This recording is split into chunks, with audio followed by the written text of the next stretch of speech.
Hello guys, how you doing? Can you hear me okay? And can you see me okay?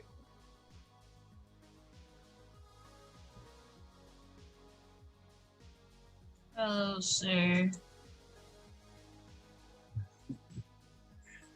Elena, you sound so tired. Because I'm tired. We're getting into the summertime, so it's actually still bright outside. You know, usually when this class start early on in the semester, it used to be dark outside. You know, so hopefully that helps to not make you to contribute to you being less tired psychologically, right? Or maybe not. As it's awesome. Well, guess what? We have some movies to watch, so hopefully that will cheer you up. Right? How is everybody else doing? I see Ria is trying to connect. I see Kalena. I see Miss Sukal and I see Paul Scott. Hi, sir. How you doing? I see most persons came to the morning class. The morning class had like 20 odd persons, and I was like, wow, I wonder who's going to come to the evening class. But okay, good. It's good to see that. So some people come in from a class straight into this one, so you'll see them trickling in. Ah, no problem. No problem. Oh, talk about class hopping. We may, who knows, we may go back to face in September based on how things are going. If there is hopefully there's not another transformer that going to come out of the woodwork. You know, I call them transformers, you know, Omicron and all these crons, you know, so hopefully all these variant transformers stay put. Of course, you guys would be long gone and getting your big jobs and all these things, right? On the road to be. Sir, are you giving out these big jobs and these things? I'm giving out big recommendations for these big jobs. Yeah, close enough. You know, you take what you could get, yes? Right, yeah. Yeah. I give what I can. Mm-hmm. So this is actually the last perhaps teaching. Yeah, this is the last teaching class in terms of a new topic. We still have 3 classes left in terms of, you know, officially teaching period, but we won't be doing any more topics after this one. And pretty much after this class, I'll be really meeting with you on a group basis, right? This is also a special class, especially for the pre-production persons. Do we have any pre-production persons in the house? I don't have my list in front of me. Yes, All right, cool. Right. So yes, sir. Good. So this is a class for pre-production persons. And remember, it's not that the pre-production person has to come up with the story, but what they have to help to do is to help shape those ideas. You know, imagine everybody throwing ideas at you. You have to kind of shape it down to something that makes sense for your final assignment. And I have some guidelines here that can help you out. And you know, and it's in the form of entertainment. So to commemorate our final topic class, we get to watch some movies, and we'll even play a little game of guess that movie as well as we learn. Try to make the learning fun, right? I have to try and wake up Kellyanne because she's well tired. Also, So it's talking about storyboarding, right?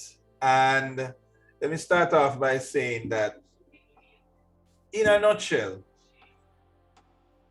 visually being able to collect your ideas and represent it is exactly what a storyboard is, right?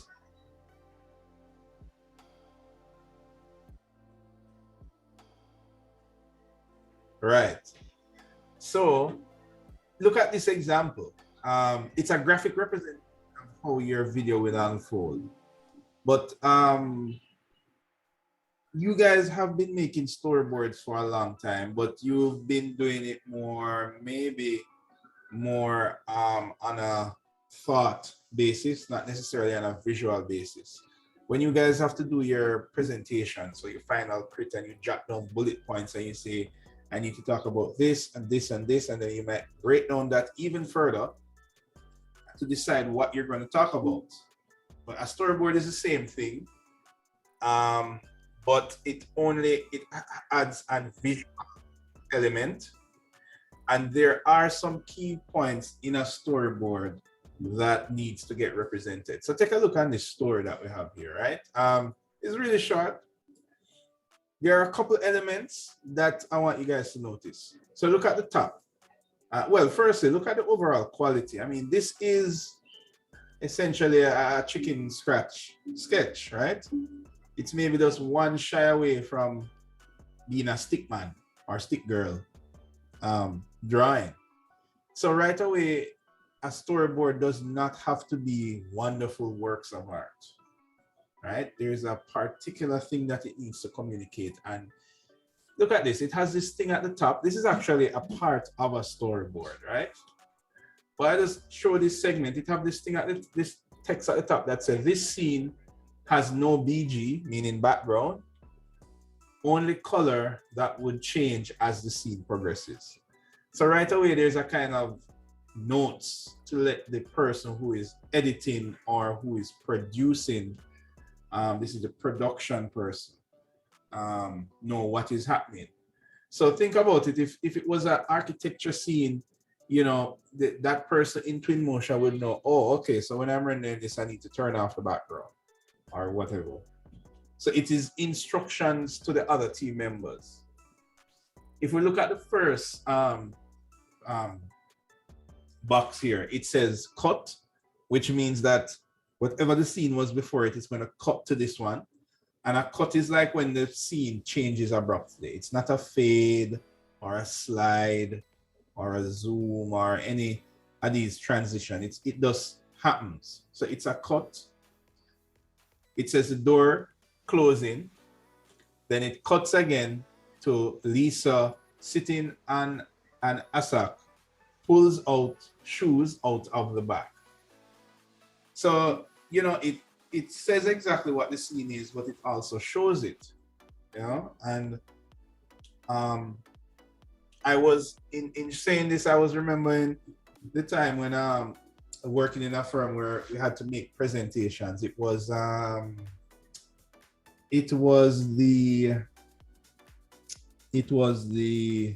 Witter shopping center project, right? And our firm was doing it. But there were different tenants there and we had to do a presentation. And I remember that for each person that owned a store and they needed to see, you know, what the elevation of the store would look like. I remember the principal architect was saying, okay, I need a view of the front showing these two windows and giving the worded instructions. But then immediately, when I started to generate those views, they would say, no, man, I need it to be a different way. And then they would, you know, just sketch some boxes and say, no, man, show me a view from this side. So immediately, as you guys realize when you're in design studio, as you start to sketch out, even if it's boxes and basic elements, symbols, visually representing what you're trying to say is a key part in a storyboard. So it's the same thing here, right? You can see how our hand is in the bag and our hand pulls out the bag. Now, if this was on a set in Hollywood, then the person who is acting as this person here would know how to act, right? They would have a better visual example of how they should pull the shoes out of the bag. And if it was an animator that was like, you know, rendering this, they would know how to animate the character. Imagine if there were no words and just said, you know, pull the shoes out of the bag. So I have a question. Mm-hmm. The production sounds very heavy And pre-production sounds like a lot of thinking, which is a lot of things that you have to double check or agree upon as a group. So my question to you is, why is there two people in pre-production and two people in production? And why isn't it one person in pre-production and three people in production?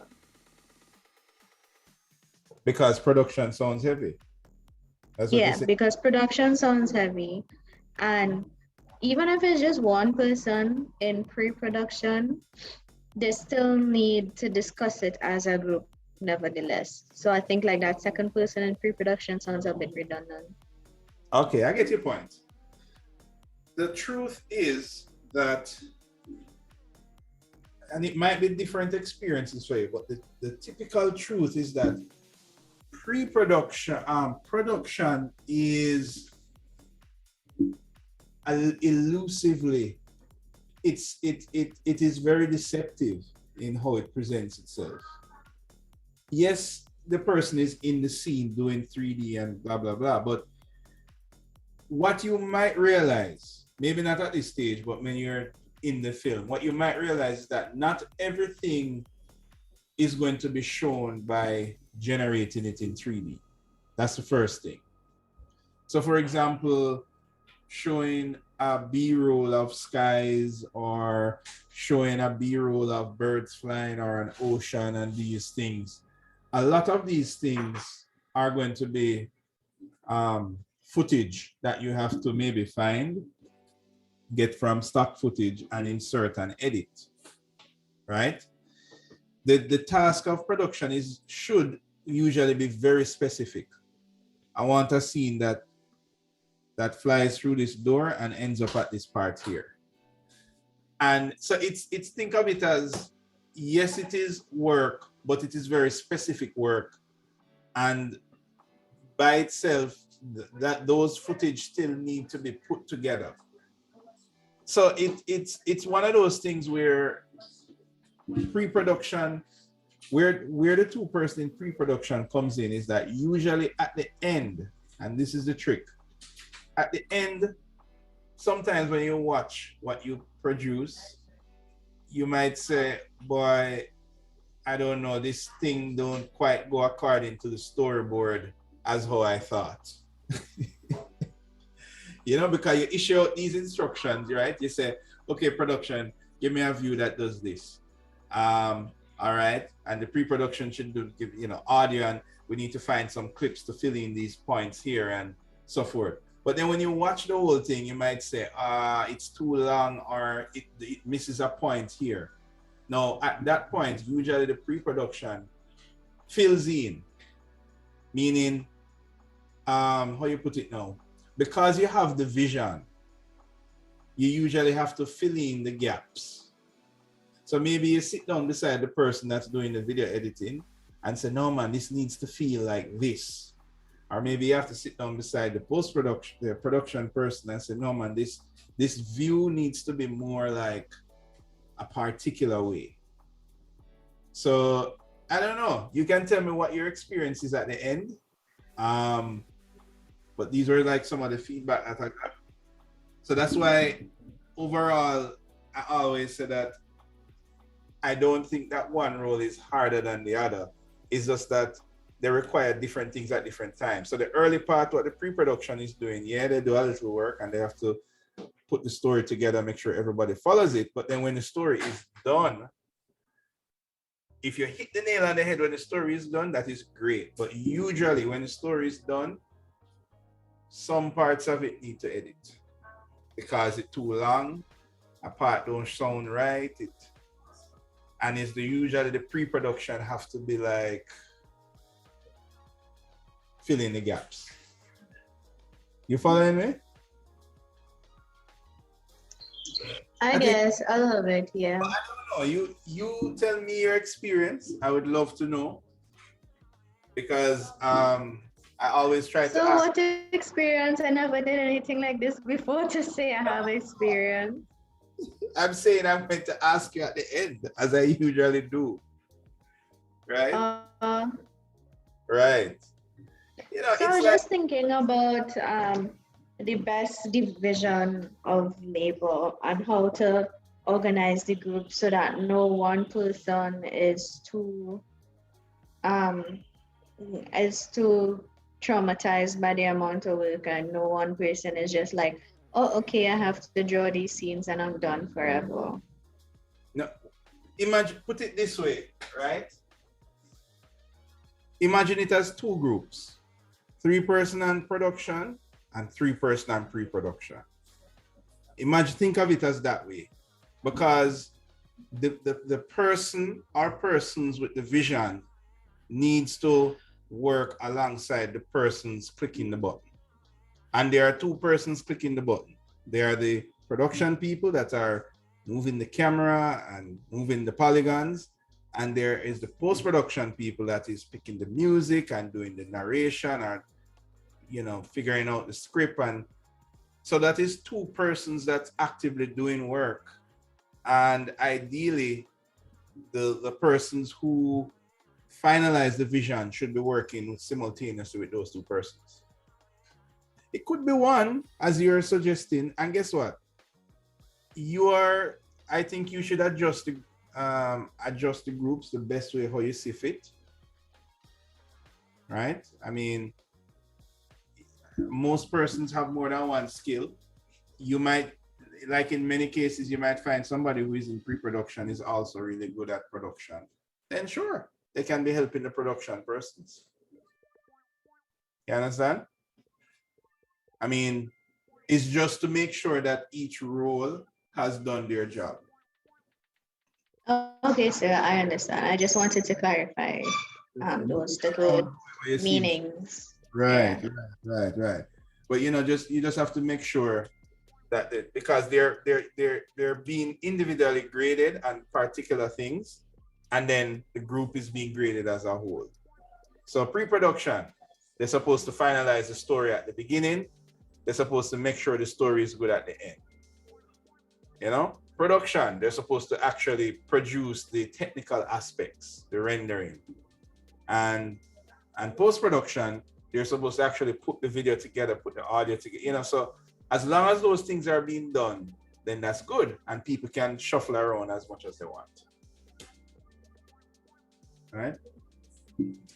So if you look at these frames that we have here, right?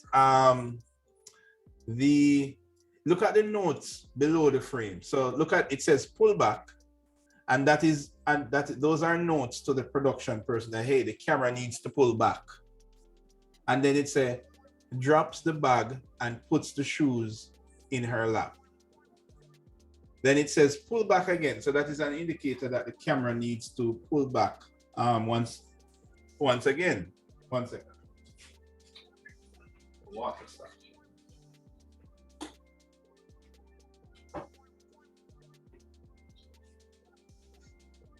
Have to stay hydrated. Right. So these are all notes. Oh, sir, I thought you was pulling back like the character for effect, you know. Right. So you know, and this is the thing. You see, because more than one persons are working on this thing, everybody needs that holistic vision, right?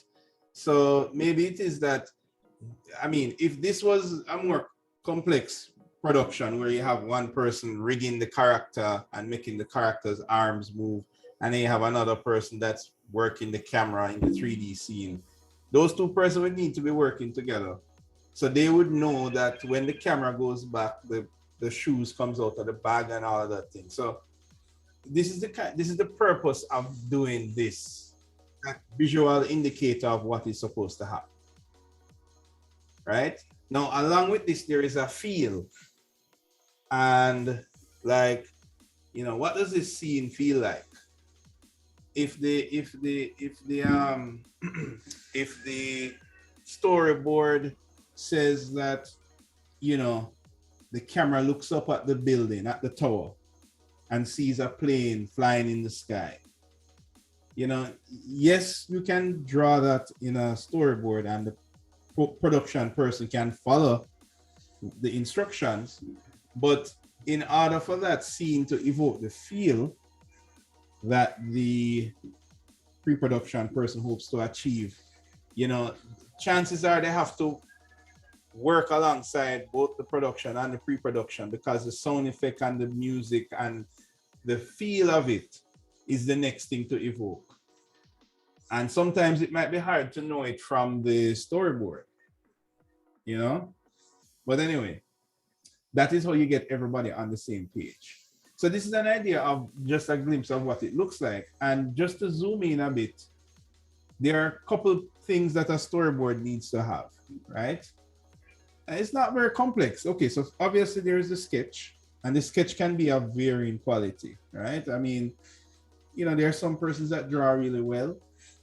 So anything that they draw in their sleep is like a masterpiece. And there are other people like me that draw stickmen and boxes. It doesn't really matter as long as the point is carried across. So the main thing is the image. Then notice there's this arrow here that says to the camera that, hey, the camera is moving up, right?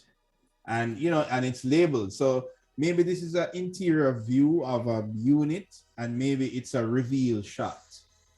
You know, it's one of those cinematic shots where you kind of rise up and reveal the kitchen over the counter or whatever it is. So the arrow indicates the movement of the camera. Also, sometimes they might put things, for example, like the setting. So this is in an interior space. It's a low angle. So meaning that the camera is low to the ground. And then it's a medium shot. And I remember we discussed lens. So we have close-up shot where it's like a telephoto lens. That's like when you zoom right into the flowers and you see the blur in the background. Or it can be a more of a normal lens. That's like a 24 millimeter. That's your average camera or phone. That's like a medium shot. Or it can be a wide angle. Remember we experimented with those. That's when you zoom out and the view looks very skewed. So you are free to, based on the vision that you are representing on the storyboard, you're free to put these notes to help the person who is manipulating the camera in twin motion or Lumion know, okay, we need the camera to zoom really fast or really slow, or, you know, we need it to do a time ramp. A time ramp is when you move fast and then you slow really down, you know, like a matrix kind of movement, right? So, you know, you specify those things as little notes here, right? It should have a number, because you may have 8 boxes, 9 boxes, 10 boxes that illustrate what your scene is, you know? Maybe it starts off with a wide angle of the city, and then it zooms into an apartment talking about, you know, this is what the apartment of the future is now like, you know? And then it, you know what I mean? So how do you represent those? You would use a storyboard to kind of illustrate that. And then the person manipulating the 3D scene now would do them best to follow the storyboard. There is usually some way that tells you what the next shot is. And this is for the persons in post-production.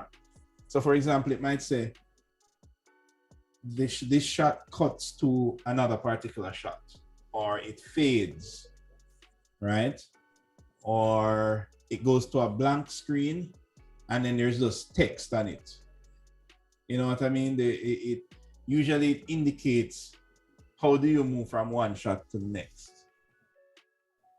But here is an important thing. Like, here is what may happen as well. Let's say, for example, between these two shots that we looked at, it says door closing. Then it says cut, and it cuts to where, you know, Lisa putting her hand in the bag. But what might very well happen, you might plan out your shots, the general shots of the story, but then you might discover opportunity between the shots. So if you remember, anybody remember the movie that we watched last time? We watched last year's movie. Yeah, I kind of remember it. Right, and we looked on the storyboard, and on the storyboard, it did not show the part with the news commenter. I don't know if you remember that, the part when they were acting. I was now about to ask you that. Yes, Right? yes. Right. I wanted to know, are we limited to the amount of frames on a storyboard?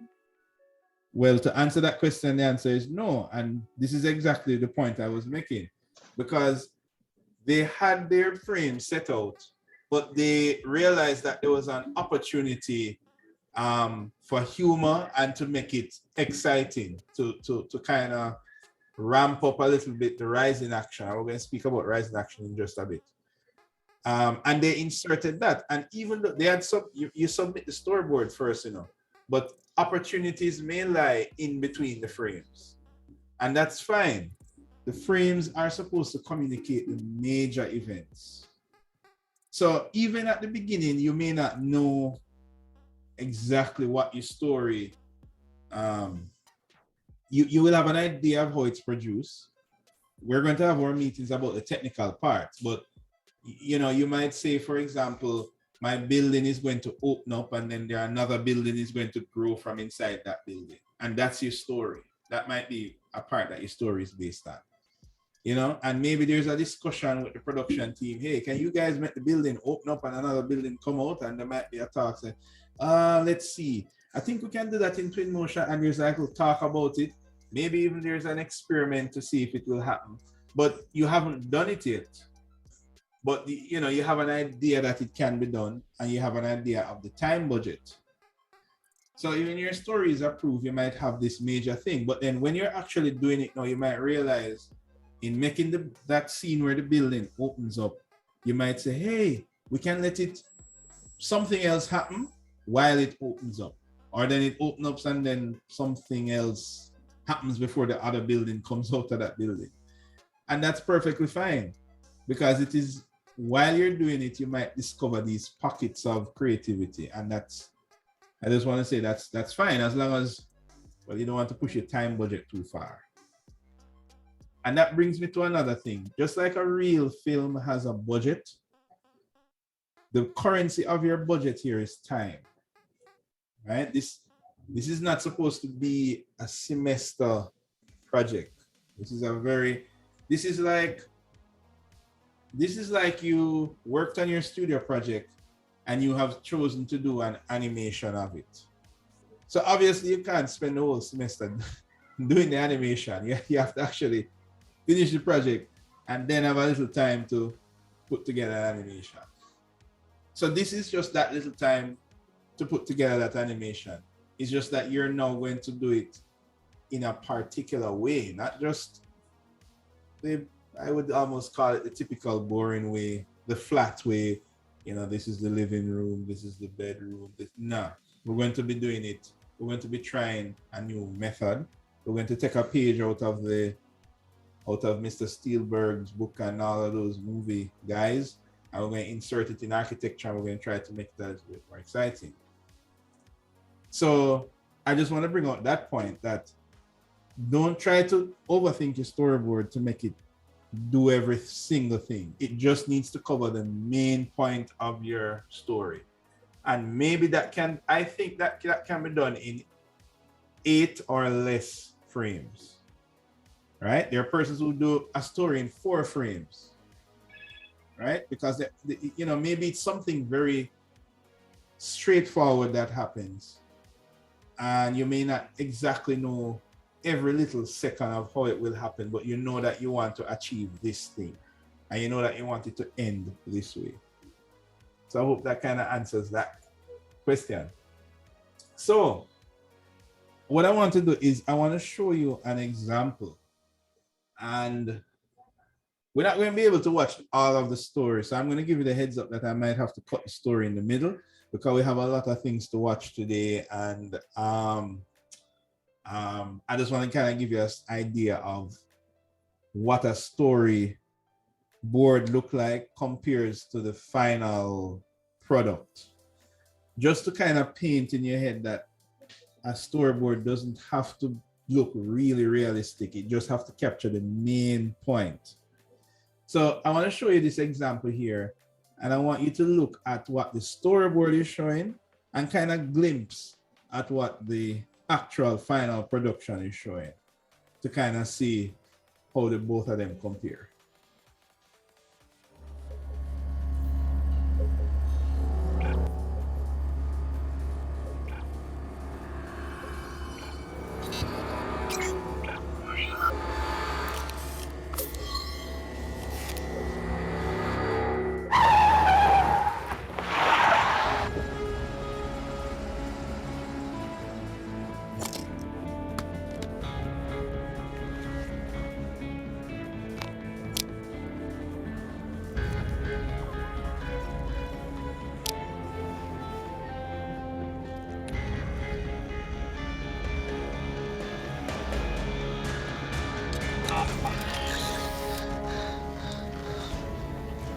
Angel, you there?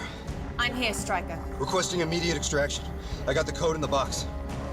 Don't celebrate yet. Something is approaching you fast. Attach the neurocortex transmitter to your chest and temples.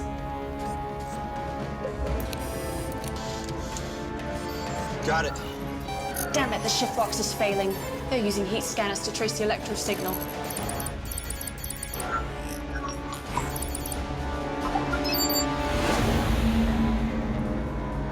Oh, shit.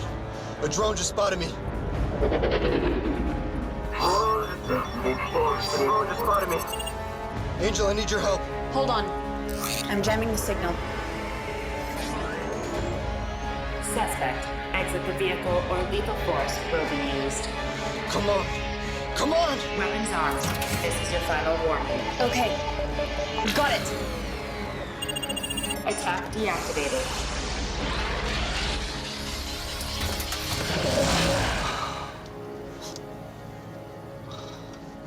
Initializing neuro and cardiovascular sequences.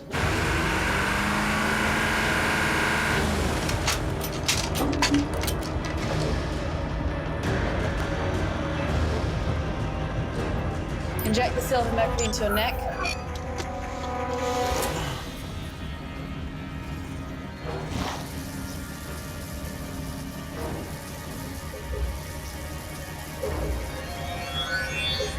Activate the transfer catalyst and spray it on yourself. Grab the primer on the count of 5. Press it. It'll send a cardioverter EMP to your heart, causing you to flatline. Well, it's either that or a bullet to the head. Start counting. Let's roll! Count the formation! Move out! Go, go, go! Angel, count! Now! Area locked down. Target in sight! We need more time. The frequencies aren't lined up yet.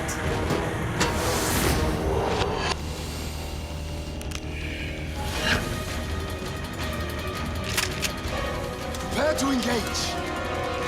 It's now or never! Fuck it.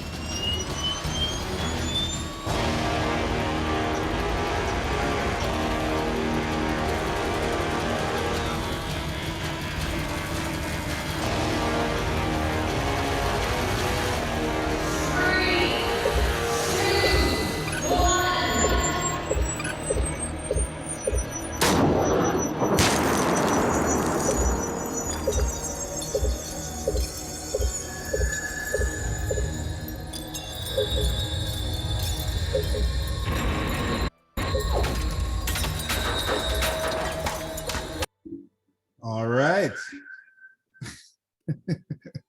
No! So Somebody stop it there! So how could you do this? I was so invested. It's a little long. It is a little long. So I was invested. It was invested, but we have so much. Okay, all right, fine. The earlier group didn't So get you to- could just tell us what happens. You know, I must admit, every year I cut it halfway. I mean, I remember what happened because I put the slide together, but I usually cut it halfway because it's so long. But it's a great example. But guess what? I will make up for it, I promise, because we have even better stuff to watch as we go forward. Well, So we get to see how those things. so you can hold me to that promise, and we'll always come back to it. But I want to make sure that we cover everything today before the time is up, right? So, but the guy does escape, so you don't have to worry. He does like on the last brink of the moment escapes, right? But then Sorry, some, if he never escaped, then he wouldn't be the star of the show, you know, sir. No, I thought he was You gonna like wouldn't- transfer his consciousness to the guy in the test tube. right. So that's what. Really? So he did get away, but then the movie isn't finished there. It's actually a short film, right? So, but anyway, in that whole example though, you realize that those little sketches, I mean, they are like very basic sketches that just give an idea of where things are, right? And that is essentially what you would be giving to the production team and the post-production team, right? But what you watch in the final movie is maybe what the pre-production person should have in their head, like what it looks like should be painted inside your brain, and it's your job to kind of project that to everybody else, right? And remember, it is everybody's story, you know, so everybody comes up with what the story main sequences are about, but the pre-production persons need to communicate that somehow, both the visual and the passion, right? You know, what do those buildings look like? You know, maybe the story is about a building withstanding a storm, and maybe that building is swaying in the wind or something. You know, you have a visual in your head of what that could look like. So, you know, what's the best way you can convey that to the production person rendering something in Lumion? You know what I mean? All right. So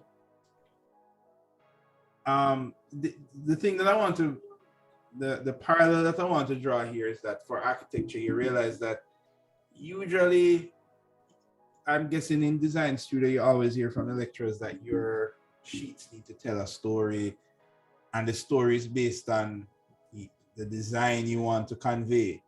So for example, if your story is about maybe a cabin in the woods and that's your design, then you might choose to spend more time talking about the woods and the concept and the context and that kind of thing. And maybe you spend less time on the section and the plan. Or if your building is one of those buildings, multi-story buildings where the section is really important, maybe you end up where most of your story, most of your explanation of your design is around the section. So, you know, it's a similar way that we try to tell a story with our architectural designs. And the storyboard can be used even in helping with that, right? So there is an element now that I want us to think about. This is the part now that I want you to try to integrate from the film industry. Usually the film industry has what's called a plot, right? And usually plot takes different shapes. The one that we're going to focus on is going to be this one that we call Freytag's pyramid. And I'm going to show you a large version of what I have here, right? Where is it? It's here, right? And this is what Freytag's pyramid is. And it's a pretty famous diagram. If you Google it, it's all over the place, right? Because most films kind of follow this basic trend, which is to have these points, and these points usually relay the excitement of the audience. So for example, there's an exposition, and the exposition is basically setting the scene. You know, you introduce the characters, you provide some background description. What am I, where am I, what time zone am I in, what am I looking at? then usually there's an inciting incident or a conflict or a problem, something to cause the viewer to question. It causes the ears to perk up of the viewer, say, hey, how are you going to solve that problem? And then that leads to the rise in action, you know? So while the problem is escalating,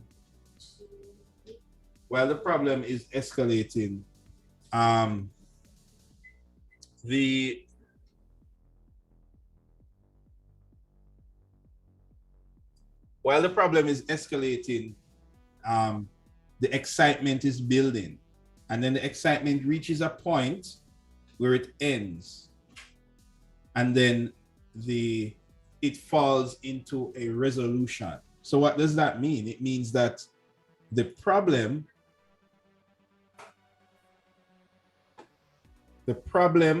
that caused the incident is resolved at this point here. But before it was resolved, it had to escalate to a climax and then go to a resolution. Right? So you might be saying, okay, I can see where this happens with a movie, but you know, where does this happen with architecture? And that's where we're going to look at. How can we draw a parallel between how movies use this to make movies exciting? You know, when you're watching a show, you're on the edge of your seat. You know, why can't that excitement be for the design that you're presenting? Right? We can take a little bit of that magic and make it a part of our presentation.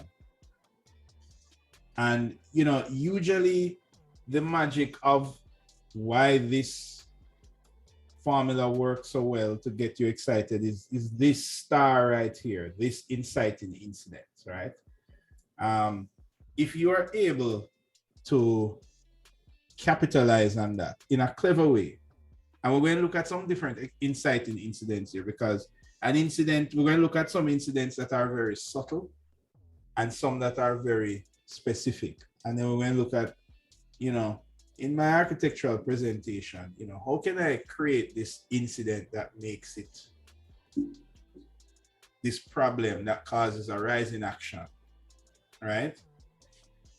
All right, so first let's look at the general idea of how this works. So we're gonna watch like this short film now, the total film, so don't worry, I'm not gonna cut it halfway, right? And I want you guys to try and identify the exposition, right? Remember, the exposition is where you set the scene. Then I want you to try and identify the incident. You know, what is the incident that causes things to escalate, right? Think about if you had an argument with somebody and, you know, you're talking and the person not saying anything, but then you said this one thing. Maybe you spoke about his mother or his father or something, but it was that thing you said that caused them to blow up, right? So what is that inciting incident that causes the rise in action? So I want you to try to identify what incident happens. Then when the action is building up and building up and building, at what point does it reach an end? And then at what point is the problem solved? All right, everybody understand this chart? Any questions? No, sir. Okay, let's see this chart in action. All right, so, and here we go. So here's another version of the triangle here. So just glimpse down on this as you watch what's happening, and then we will analyze it.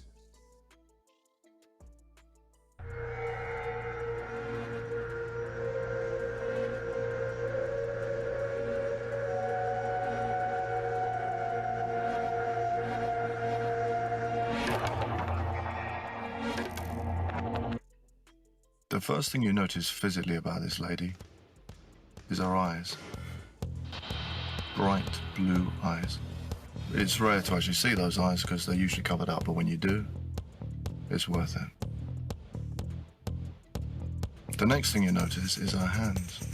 Strong, powerful, yet feminine hands. But the real heart stopper that this woman has in her galaxy of talents is her voice. Her billion-dollar voice. She's a legend in her lifetime. She's achieved giddy heights few have equaled. She's unrivaled in her world. And she's a complete cunt. Glenn! Right here, darling. I'll be right back. Glenn, get over here. Okay, Glenn is flying in. Glenn is here to say you are the bomb. Idiot. You are such a moron. This is not what I pay you for. Glenn, a manager for 7 years. No backbone on the man. Not a problem, sweetheart. We will work it out, okay? But he gets paid enough not to have one. Coffee. I want my coffee! It better not be cold. Piping hot. I'm so over black. Get that for you. Okay. Take the bus.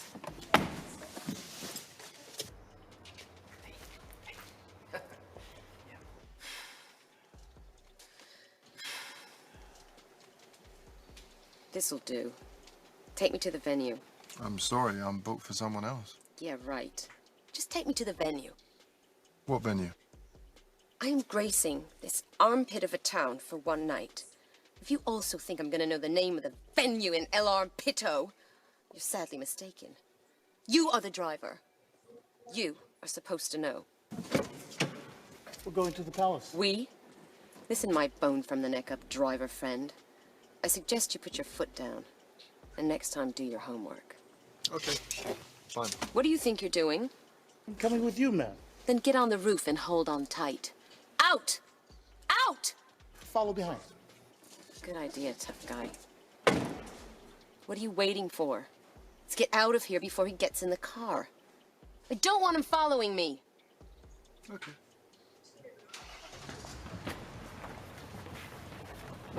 Don't lose them.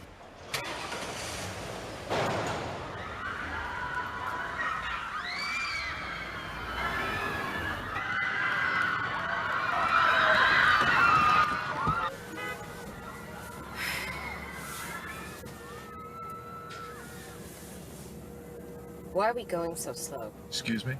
Are you deaf as well as stupid? I said, why are we going so slow? People are waiting for me. Well, Mom, I wouldn't like to put you in any danger. Don't man me, smarty pants. It's a shame your driving isn't as smart as your mouth. I thought I told you I don't want that car following me. Huh? Not so smart as to answer that, are you, smarty pants? Would you excuse me for a second? Hello? Hey, she doing okay? Yeah, she's fine. I'll take care of her. No rush. Show her the sights. Give her everything I paid you for. Breakfast, lunch, and dinner. She'll be there on time. If you'd keep your eyes on the road instead of on me, we might be getting somewhere. Let me see what I can do, sir.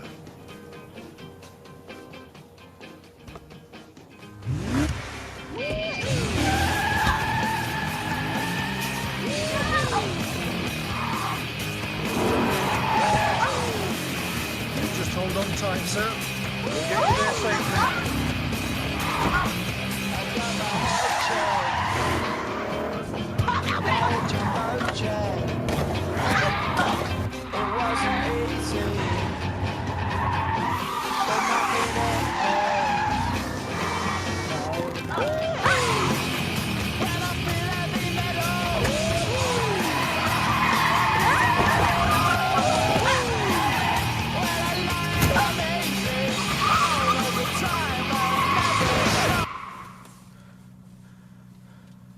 Looks like we've lost them, sir.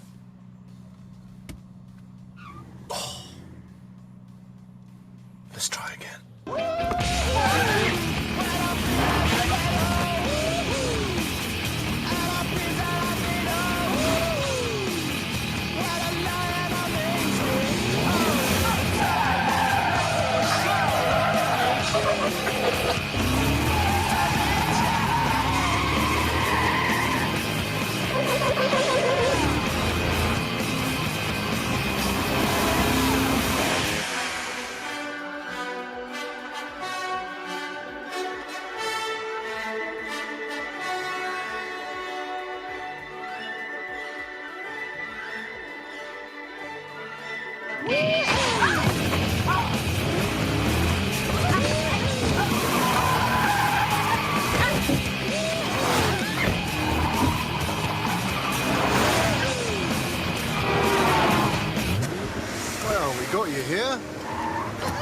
And in good time, too.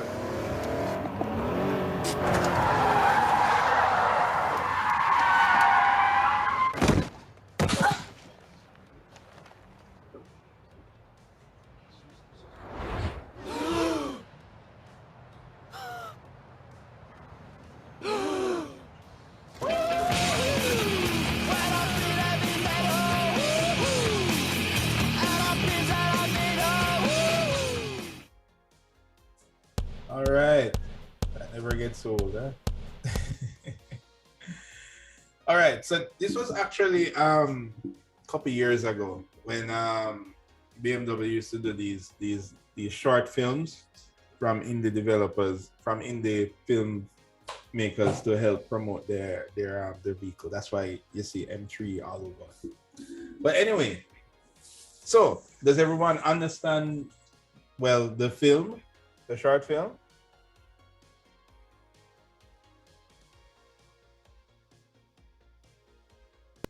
Yeah. All right. Now, what I want you guys to tell me is, where do you think the exposition of the film was? So let me pull this up here. There we go. So let's put this to one side over here. Let's put it onto here like that. And let's, oops, there we go. Right. So remember, the exposition is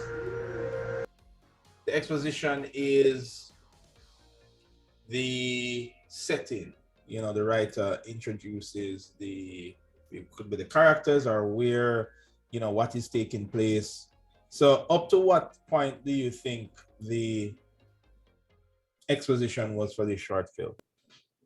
Up until she got in the other guy's car and Okay. they pull off. Yeah. Okay, cool.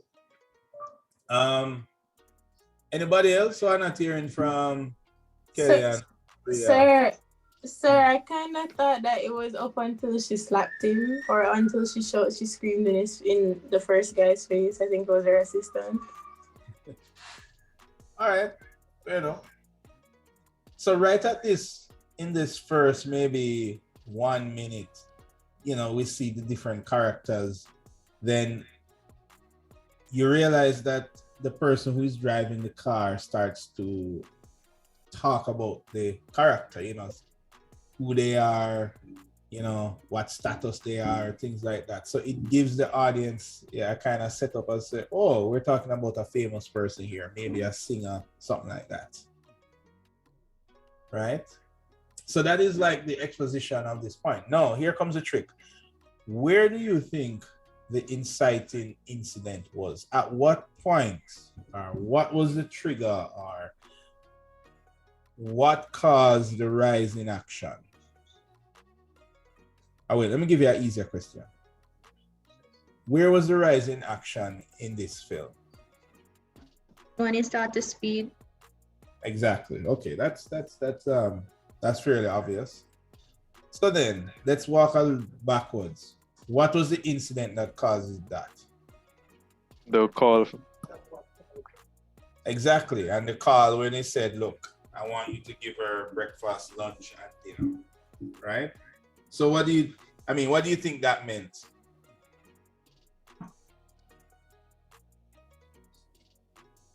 So initially when he said it, I did not expect it to head that way. I thought it meant something else. Well, there you go. But at the same, you know, the point is that you're wondering, okay, what does that mean? You know, you start to question, like it's an unknown thing that happened that causes the audience to say, okay, what are they talking about there? So you see, at that point where you cause the audience to wonder, you have achieved an inciting incident, a problem, a conflict, right? So that is, that's like one of the main things that you have to achieve to let whatever you're watching exciting. You have to have some kind of problem, right? So that there can be a solution. So generally, the objective is to get this person delivered to this particular location, right? But along that way to get to the location, there was an incident. Now, imagine that there was no incident, right? And they just got into the car and drove to the location, and they got out of the car. Then you would probably be wondering, okay, what's the point of this short film, right? Right? Because you'd be saying, okay, so they got to the end location, so what's the point? Now, the truth is that if you really think about it now, most presentations that we do, especially in this field, but almost in any field, there is usually an exposition. There is usually, think about it architecturally, there's usually this is where the building is, this is the location, this is the setting, you know, this is the context. There's usually an exposition. Usually we kind of just, that presentation would maybe do something like this. It just kind of goes straight to the resolution. So you say, okay, then, you know, this is my building, this is my living room, this is my bedroom, this is my bathroom, this is how I get to here, this is how I get to there. So you kind of just jump to the solution, and then that's the end of your presentation. So that would be the equivalent of this guy, of this person now that's going in the BMW and just driving to the destination without all that excitement of, you know, of them driving and the handbraking and all of this stuff. Now, that phone call caused this video that we watch to go in that direction of excitement. So while you're watching, you're maybe saying, oh, that's cool, they're handbraking and, you know, they're giving this lady a wild ride, right? I mean, they're still on their way to the destination, but now the story is taking a more exciting path. So, you know, you ask yourself, all right then, so if I'm doing a presentation, I mean, you know, what kind of incident can I give? I mean, if I'm talking to a client about, hey, you know, this is my proposal for your building that you asked me to design. Here is the living room, here is the dining room, here's the bathroom, done. You know, how can we make that a little bit more exciting? How can we give it an incident that will cause the presentation to be more interesting? So what I want to do now is show you an example of that now in an architectural space. And guess what? You saw an example already, but we're going to watch it again now, but this time in the context of using Freytag's pyramid. All right, so let's check that out.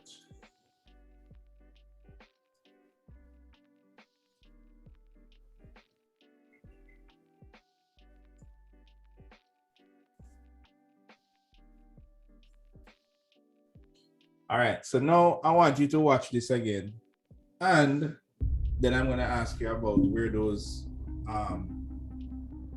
where falls on the triangle for this film. I know that we saw it already, but let's just watch it again for good measure.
As a trip down memory lane there. So let's analyze this again. So at what point in this film, okay, where's the exposition?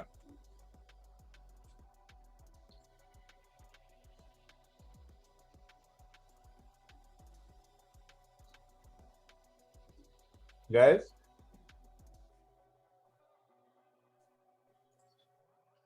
So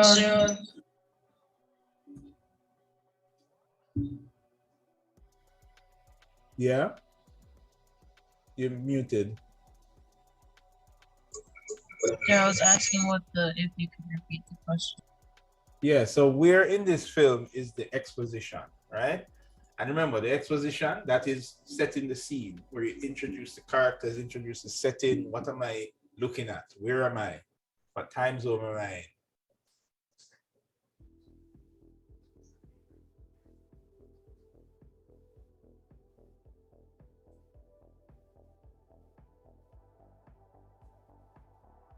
Let me just make it run here in the background.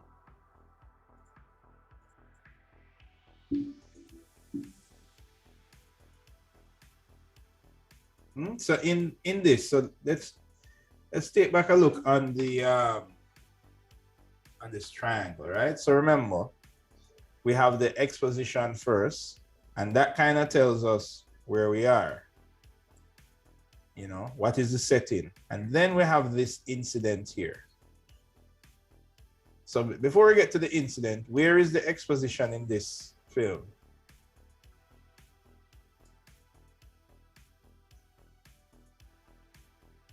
Anybody?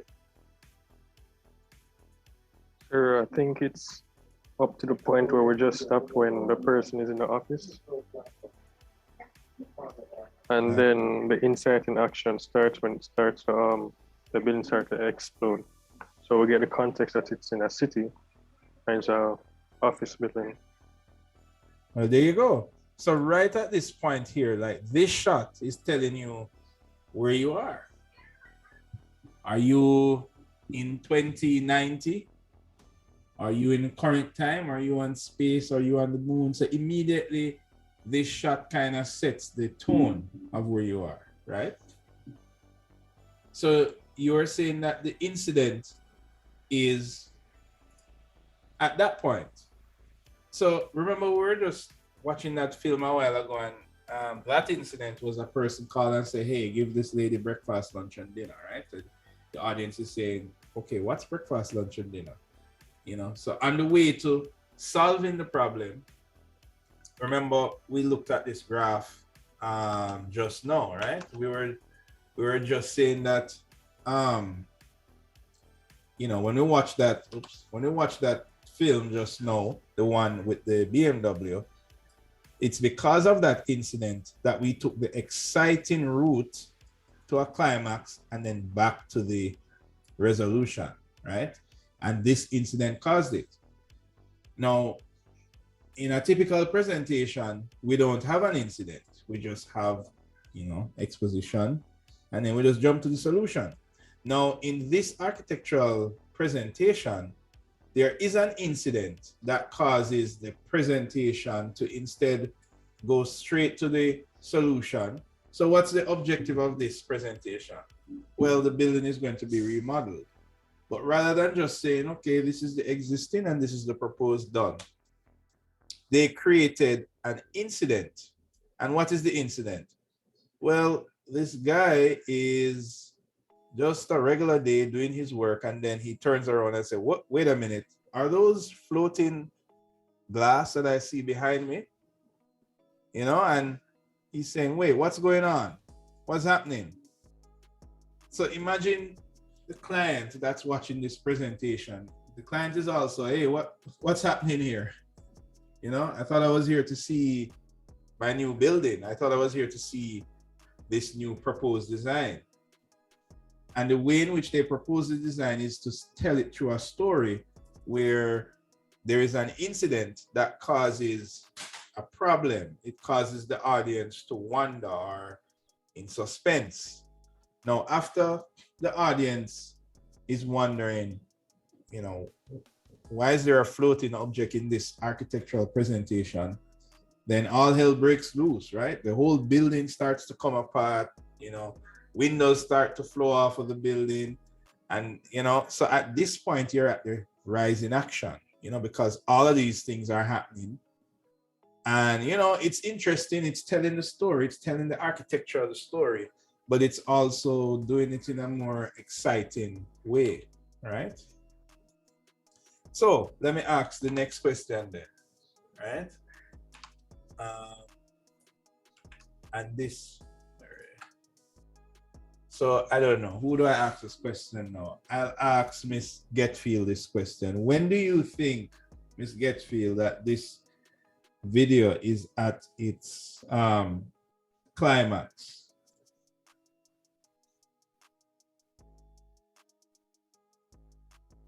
Or I like to do the easy one before the hard one. When is this video at its resolution? Did you get feel?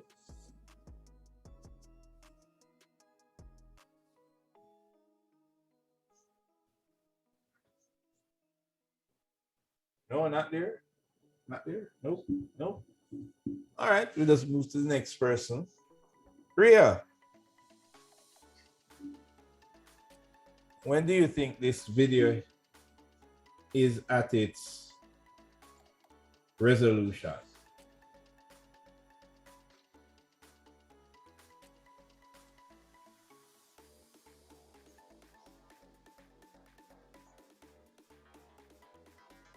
Uh-oh. Is everybody sleeping?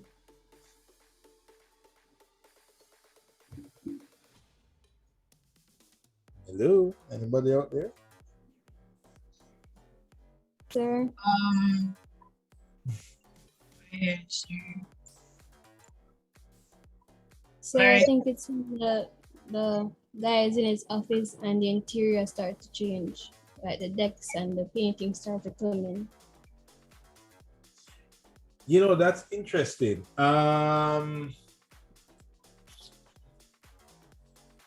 At this point here, right? That's what you're saying? Yeah. Maybe. Because he's happy and he's fine. Right. Maybe. But I would argue that, yes, it is a part of the resolution, just the same. But I'm going to share another part of the graph that wasn't shown on that example. So yeah, good try. I will give you 50% for that answer because it is a part of the resolution. But where exactly is really, do you think the resolution is?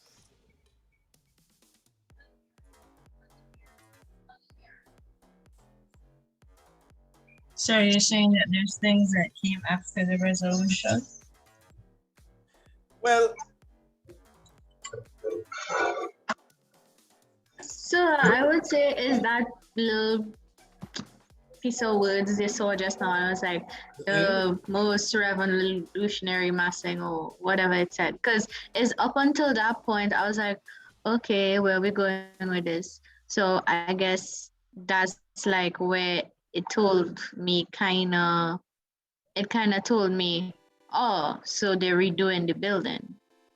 Okay. It feels like it's part of the rising action.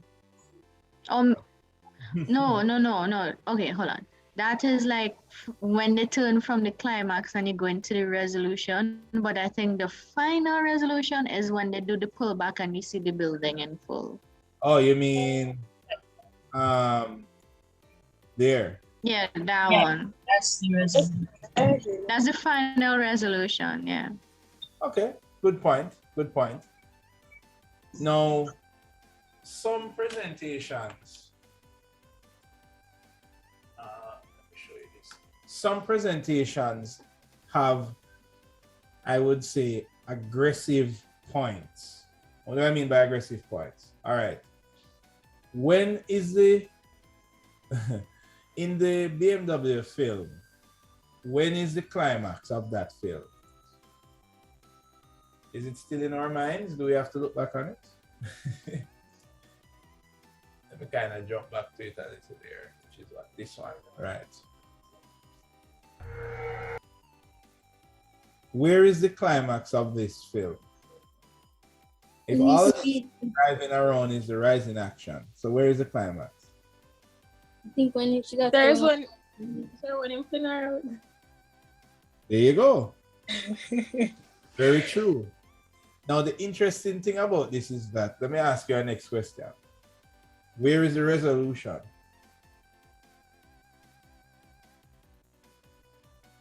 Remember, always remember, the resolution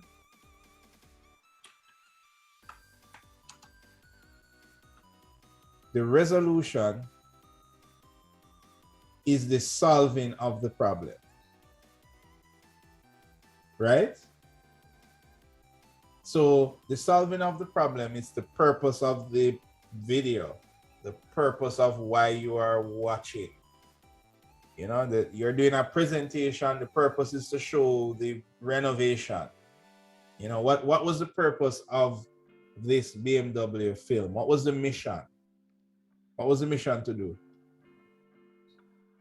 There it was just to show the speed, the abilities of the vehicle, sir. But I was focused more on what was happening with the lady. Exactly. So it's not about the vehicle. It We're was, not talking about I enjoyed the last part where she was embarrassed because of her behavior. I actually thought that she deserved what she got. So, but the mission of this entire thing was that the lady needed to get from point A to point B. Point B. Right. So remember, I was saying that the movie could have been a very boring movie, and the driver could have just took her there, and then the movie would be done. Resolution met, person reached their destination, and that's the end of it. But there is an incident that happened that caused there to be a rise in action and a climax. So that makes the film more exciting. So the interesting thing about this particular film is that the resolution is the climax is very specific. And the resolution is also very specific, meaning the resolution happened in 0.5 of a second. She flew out of the car onto her destination. She reached, right? But in this particular film, there was no fall in action. There was no cool down. What happened is that the climax and the resolution are like neck and neck beside each other. The climax is when she flew out of the car, and the resolution was when she arrived on location. That was the whole point. She was supposed to get transported to a location. So the reason I'm showing you this is that this particular graph would look something like this, this, and then that. Because the resolution and the climax are like together. But it is a very specific thing. However, the architectural film that you watch, the incident is very specific, meaning the guy looked through the window and see floating buildings. So that's an incident. That's a problem. That's weird. That causes the audience to like say, okay, what's happening? And then the building starts to come apart. So then, yeah, the rise in action, things start to get interesting. You see glass flying all over the place and stuff. But then it doesn't get to a specific climax necessarily. What it does is kind of curves to a resolution. Right? There's not one specific thing that happened to make you say, yes, this is the climax of this film. So there's the point that I'm trying to get, that some things are very aggressive. They're very obvious. It is very obvious that, building parts doesn't fly in the sky. So that causes a problem. But the resolution, yes, parts start to fly, but then the parts start to come together to form the building, and then that building is the resolution. It's the purpose of watching this thing, to see this building come together. So you can have a film that has a very smooth curve, meaning you ease into the resolution. It's not an explosion or somebody didn't die or there's some like you know, you watch that show, you know, it doesn't have to be something that's jarring. It doesn't have to be a red wedding or something that has to happen to make you, you know, fall off your couch. It can be something. LOL, red wedding soon. You know, it doesn't have to be something jarring. So that's the point that I'm trying to say. But at least it is exciting. So for example, you can have a presentation that gets exciting and then it goes to a resolution. The worst thing is to have one that doesn't even get excited. Nothing happens to make, you know, it's just like you're watching a straight, boring film that has no purpose or no point. So that is the point that I want to highlight here, that you can plot this graph in many ways, right? And it depends a little bit on your audience. I mean, this architectural film that we watch, depending on where you want to show it, it might be fit for that purpose where you need floating buildings and flying stuff for people to get excited. But, you know, maybe in another setting, maybe with a bunch of contractors and, I don't know, building permit managers, they don't need to see buildings flying and all of that. So it's not that I'm saying that you have to go all Steven Spielberg on every architectural presentation, but I'm definitely saying all of them don't have to be boring. All right, you can employ a little bit of the elements of this graph that you're seeing here to make your whatever you're presenting a little bit more exciting.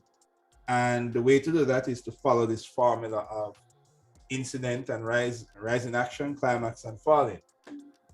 All right, so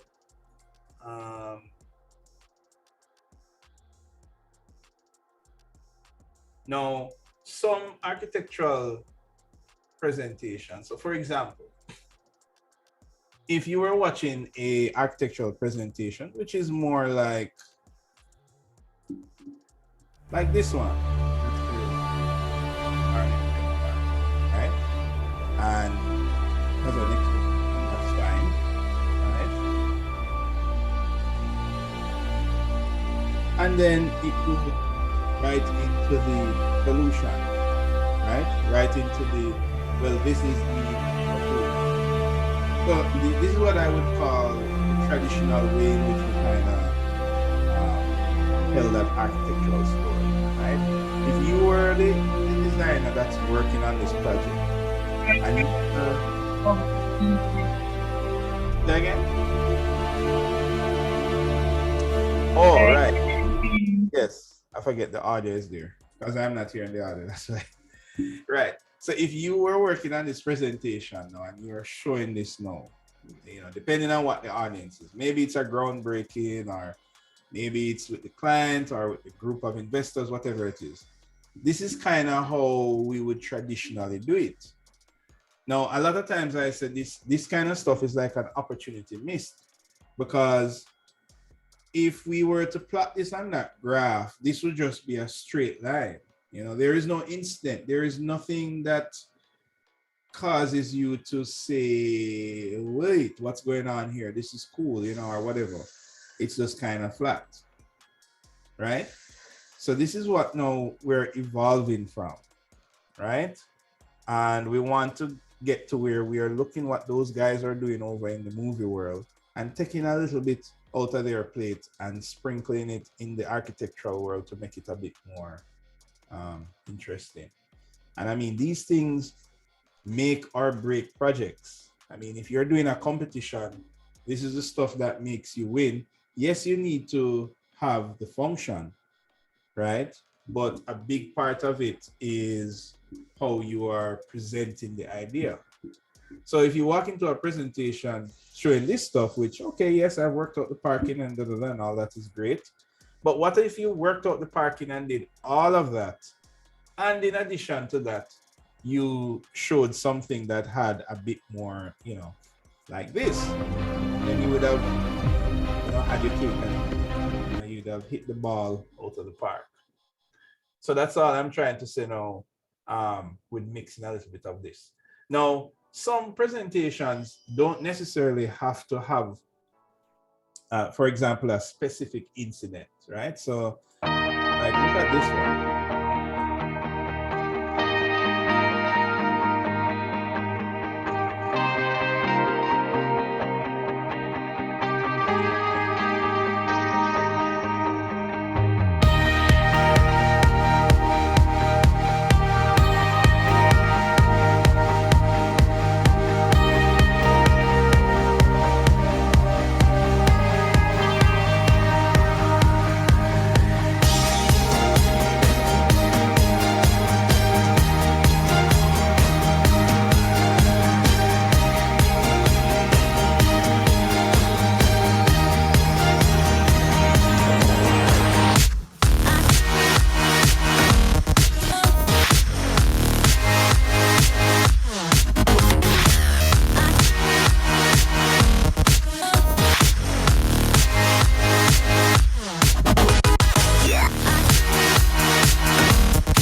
So, you know, there are a couple of things that are in this video, but let's just stick to the triangle for now, just to kind of figure out what's the plot of this film here, right? So if we look at the intro, so again, we have an exposition, right? And this is pretty obvious by now, so I'm not even going to ask you guys, hey, where's the exposition? Because it's like blatantly obvious at this point. It's the part that speaks about that talks to the city. But then where is the rise in action in this, right? You know, what incident caused a problem and caused there to be excitement? This one is a little tricky. Anybody want to take a swing at it?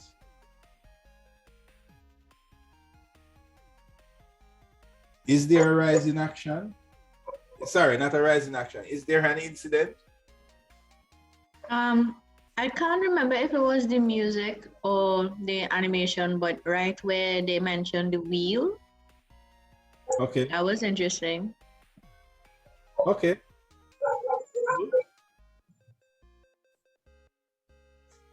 All right. Now, here's the interesting thing now. If I was to kind of plot this on the graph here, right? Then in this particular presentation, there is not necessarily this one incident. For example, the last architectural presentation, yes, there was a floating stuff outside, so obviously that's a thing. But there wasn't one specific thing that make you said, you know what, that caused you to have a question, right? At the same time, it was also interesting to watch. So this particular graph would maybe do something like this, right? There is still a rise in action. But what happens at this point is that instead of giving you this thing that happened, this explosion or this flying pig in the sky or this weird thing, instead what it presented you with is like possibilities and problems. So what do I mean by that? So if you watch this again,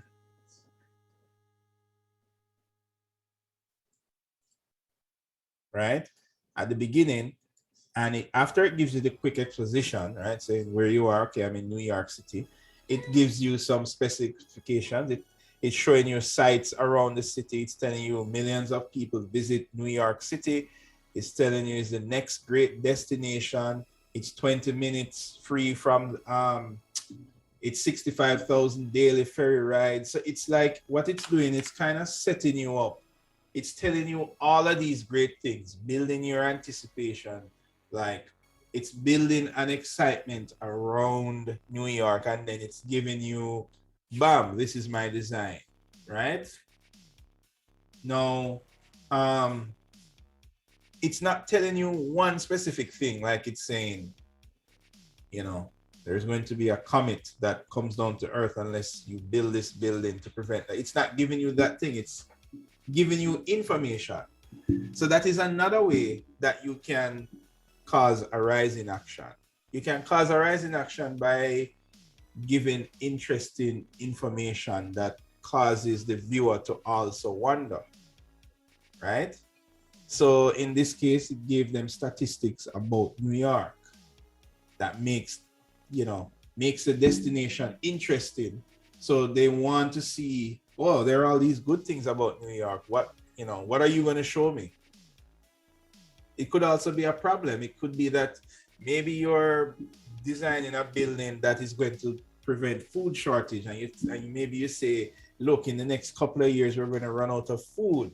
You know, maybe it's 2090 and there are so much hurricanes that there is nowhere to plant food. So your building allows you to farm inside the building, but maybe instead of jumping straight to the solution, you kind of wind up your audience a little bit to tell them about how impossible it is to do farming. There are 10 hurricanes every year. There's 20 million persons living in Kingston. We need to feed ourselves. So all of that is the same as an incident. But you're not like making one specific thing happen. You're kind of building up that incident so that your audience wonders, oh my goodness, how are you going to solve this problem? And then you start giving them the solution of how you solve this problem, which is the rise in action.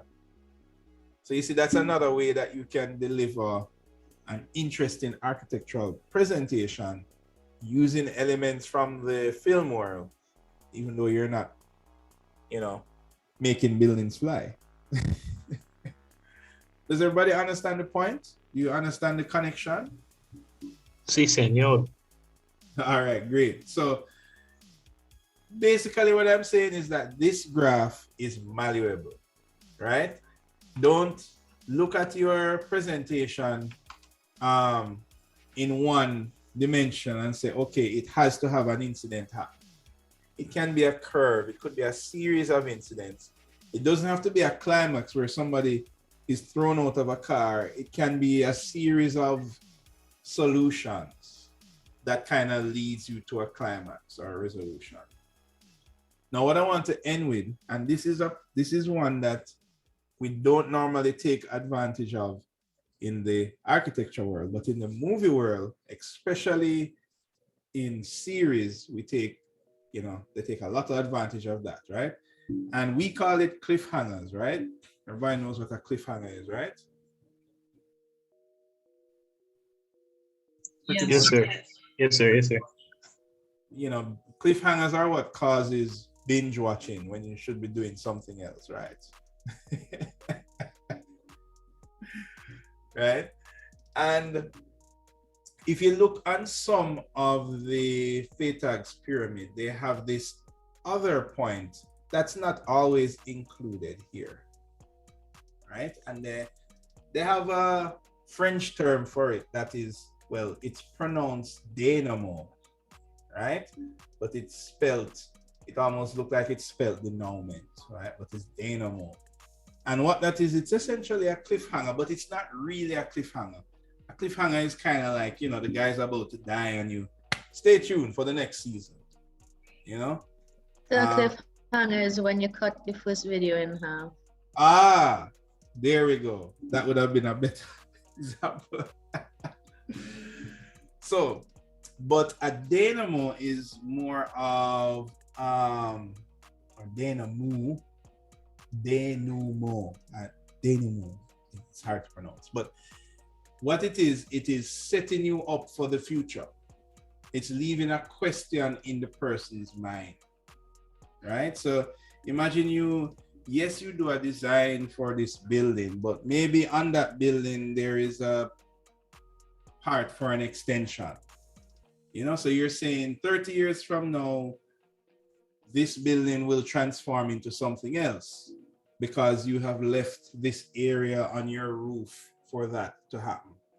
You know, that's essentially the same thing as what's done in the movie world. When you watch like, I don't know, Godzilla, and Godzilla is dead at the end, but then you see some eggs left in the sewer and you say, oh, hold on, a new Godzilla is going to hatch, but then bam, the movie finishes.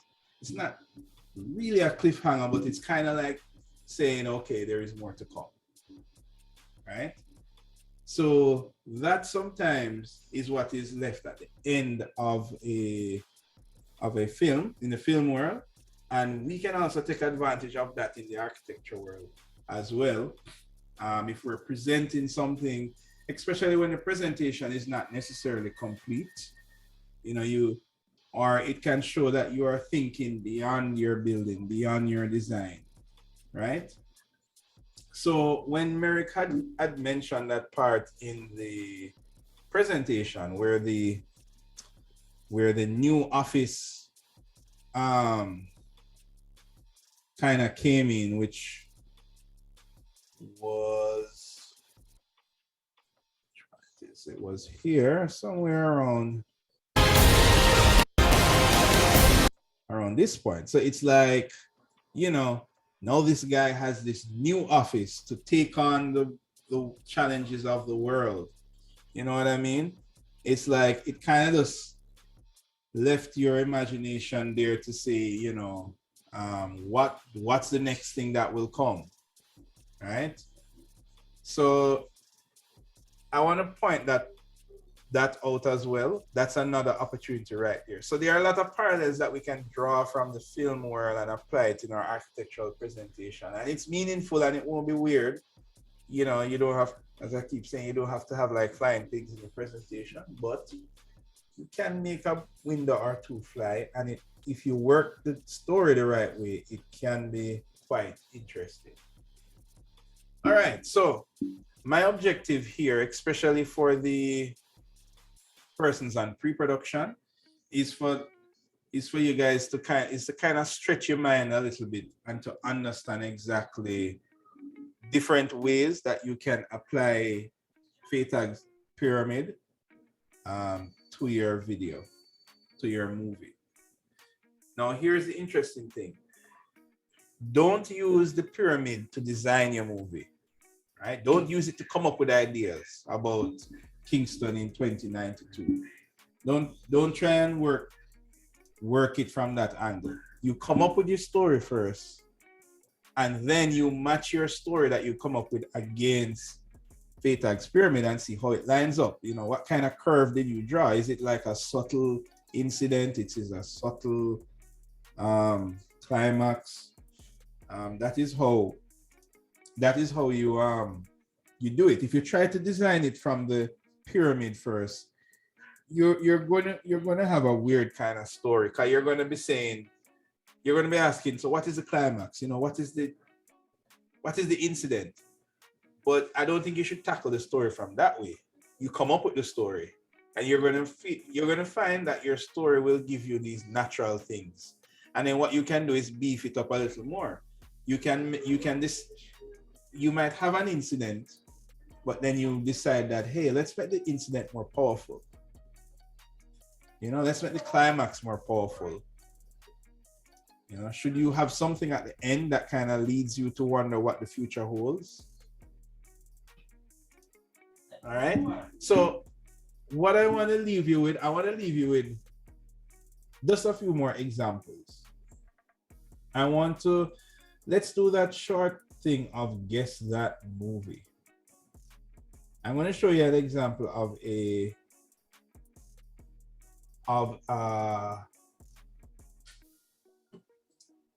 exposition. I'm going to see if anybody can guess what this exposition was from. What movie was it from? You guys ready? Making sure everybody have a clear stuff. Yes, sir. Okay, Yes, here we yes. go.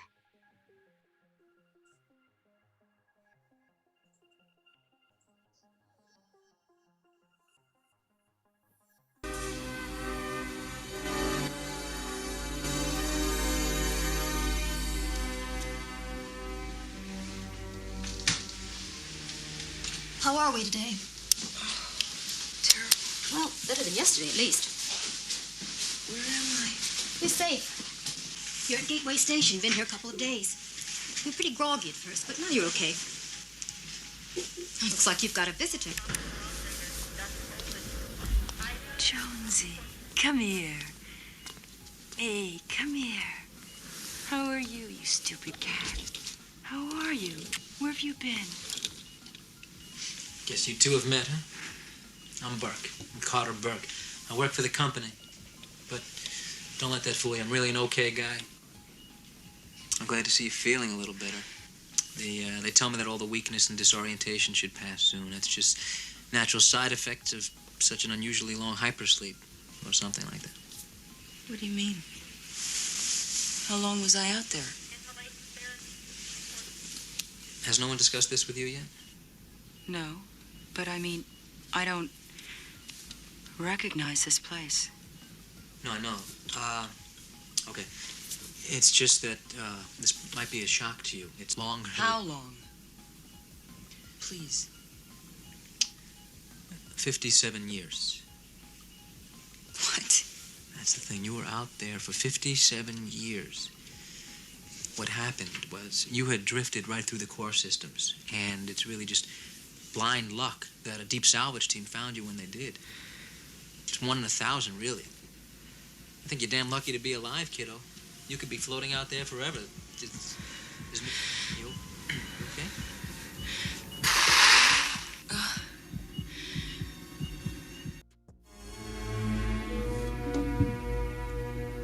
All right.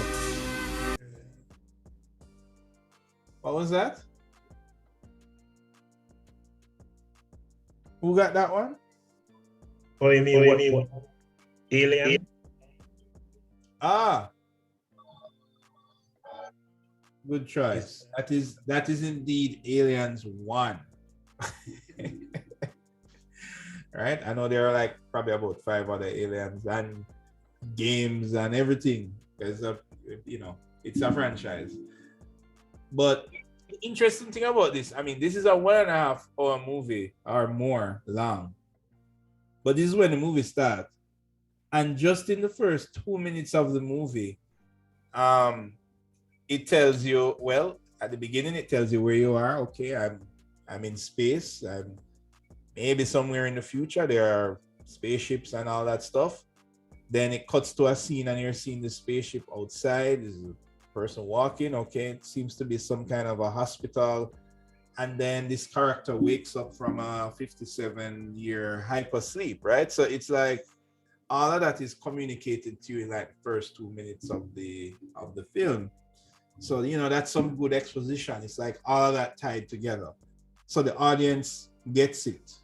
And then I mean, this exposition sets you up for any amount of incident you want to create because the audience knows where you are. So you can just create any problem now to drive that rise in action, right? So this would be like a very aggressive exposition. You know, it lays that information on you instantly. This is where you are. This is what is happening. Sir, by comparison, I could say an exposition that is, I would say, I wouldn't say boring, but kind of the opposite of this would be Star Wars. It's just words. I'm glad you bring up that one, right? Because there's one that shows sometimes in previous years where it's kind of like that, where they just literally give you a text. I mean, Star Wars gives you like a whole 2 paragraphs that you have to read through before it come off the screen.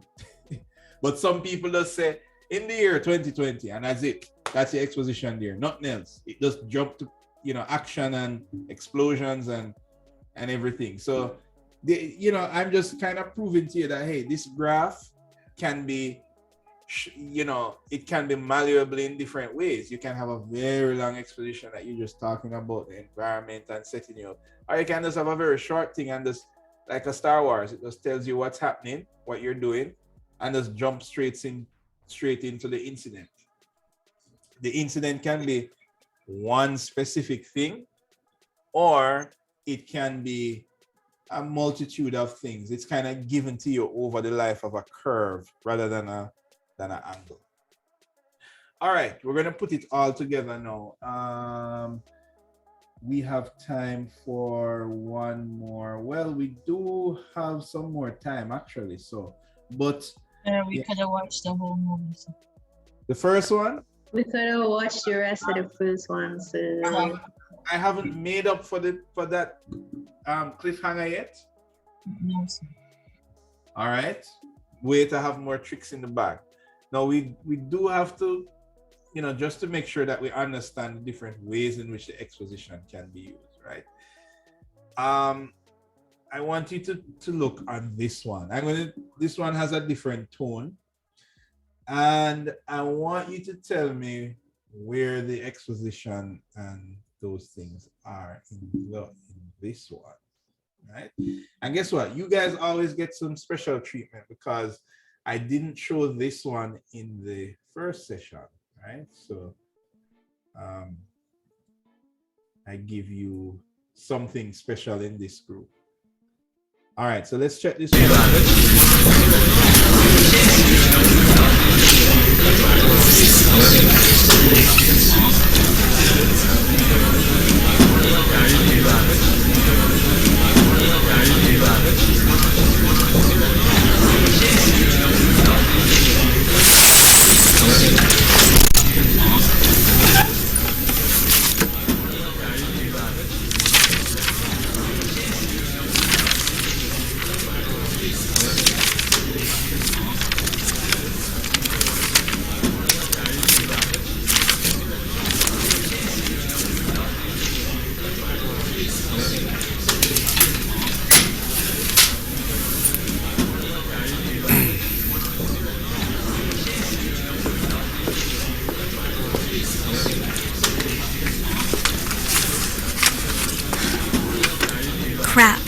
totally bombed that midterm. Yep, it's a tough one. Math was never my strength. Mm-hmm.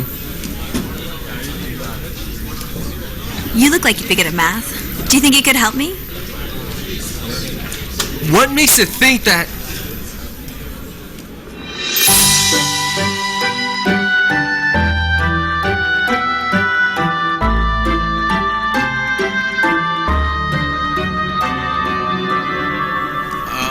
Of course I'd be good at math.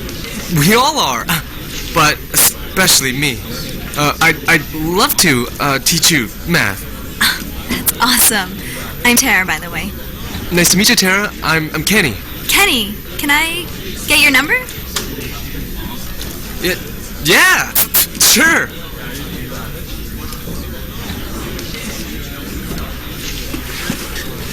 Thanks. I'll call you and we'll set up a date to study together. Okay.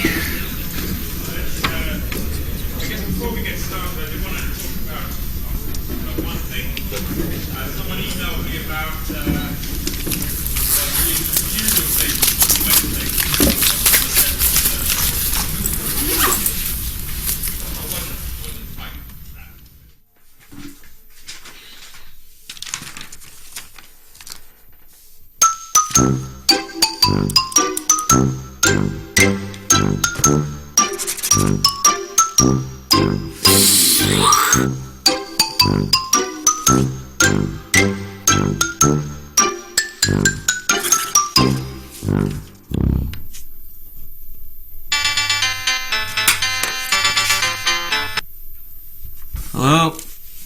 Hey, Kenny. It's me, Tara. Hey, Tara. What's up? I was wondering if you're free to study together tomorrow. Tomorrow? Let me check.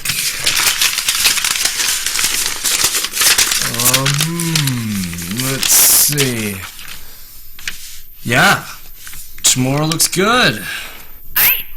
I'll see you tomorrow then, Kenny. Okay.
equation, okay? But you'll see the different parts of the differential equation. Tara, Yeah? there's something I need to tell you. You're a spy from North Korea, aren't you? What? I'm Chinese.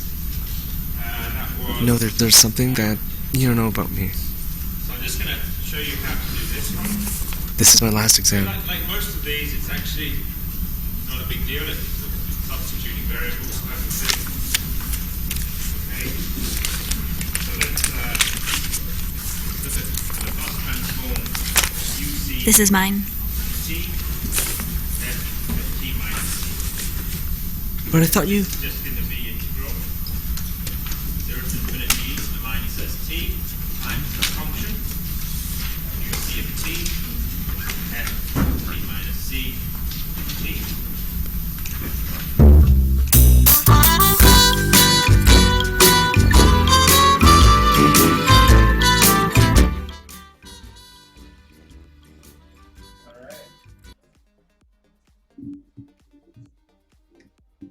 Okay, so let's play that game of where did the triangle fall? Sir. Mm-hmm. Oh, when he gave up on trying to protect. Now, hold on, which point? Where are we talking about? Exposition or where? When the triangle fell, falling through. So you're talking about the climax?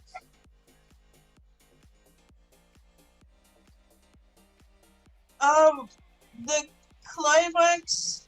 I think that's when they went out for pizza, and he kind of looked at her one last time, and he realized that he's got to figure out a way to get smart quick. And he went home, and he realized that wasn't gonna happen. So he threw off his glasses. He put his pants in his bag. And he Sorry, sir, I thought it was that part too, because I think he really did it to get the girl, and at that point when she hugged him, I think he really thought that she was going to kiss him. That too. Yeah. So the point where he's removing his glasses and the smart kid uniform kind of signifying that, okay, you know, right at that point. So you're saying that point is the climax? Is that what you're saying? No, sir, not there. A little bit further. Further down. So right before when they were out. Yeah, when they got pizza. Okay. Yeah, right there, sir.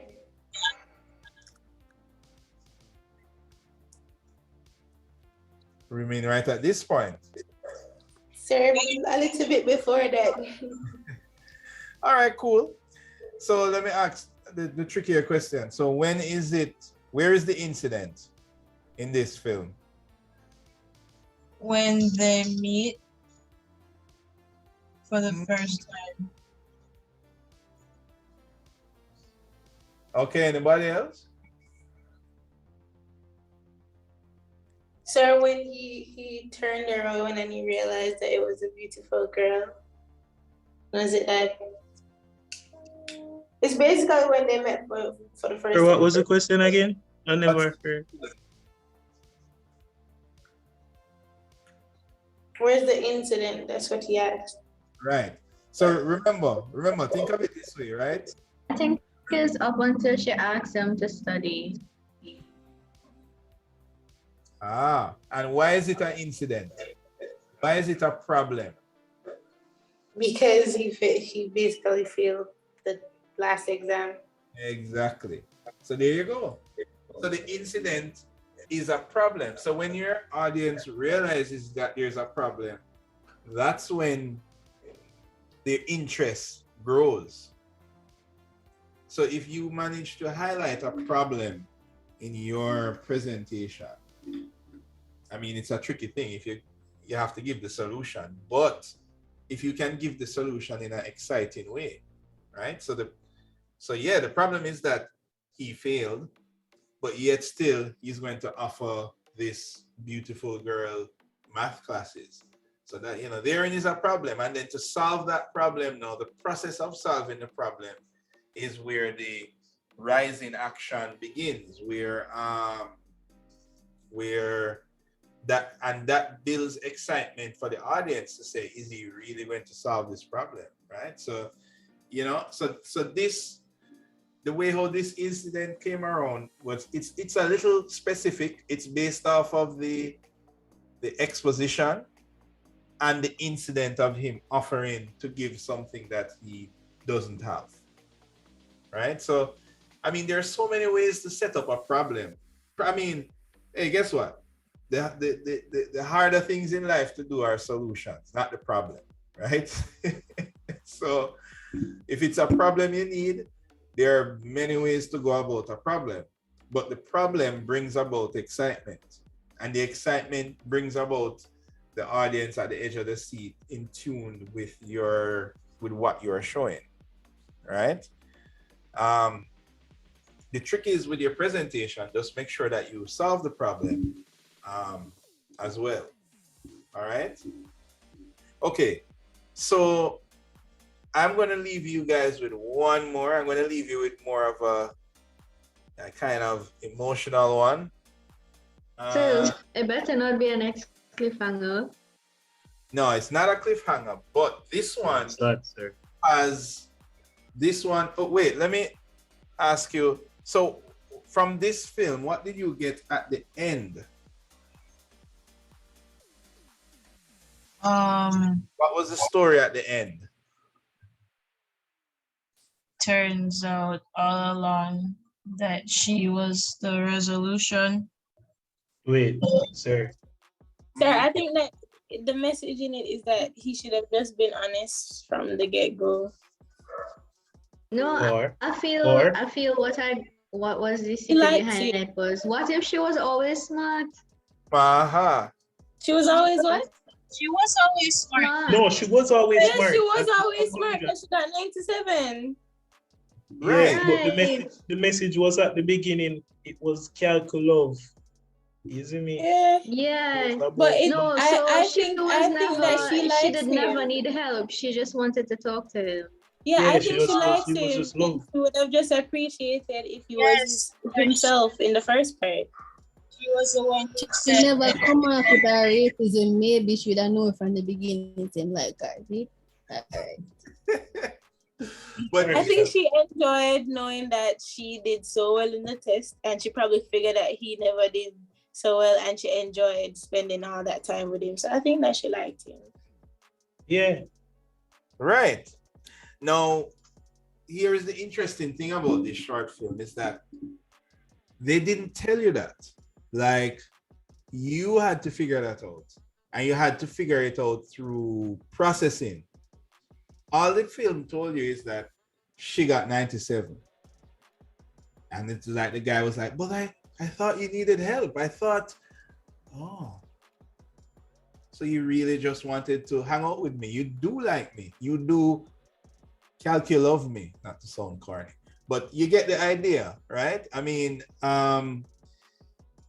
if you're able to let your audience think a bit more, like, so I think that ending part was a bit brilliant because it's not a cliffhanger, but it leaves you with you finding the resolution on your own.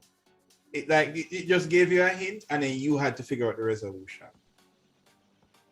Right? So that is like one feature of a great film, right? And you see, I mean, all of these techniques are like, I mean, you know, we see them every day when we watch like series and Netflix and all this stuff, and it's great. But I mean, if you could get your audience to think about your presentation, you know, in that way, I mean, you know, have that thought there lingering in their minds. So, you know, all of these ways in which you can, I don't know if I should say manipulate your audience, but cause your audience to be more invested in what you're showing. You know, we can apply some of this in architecture as well.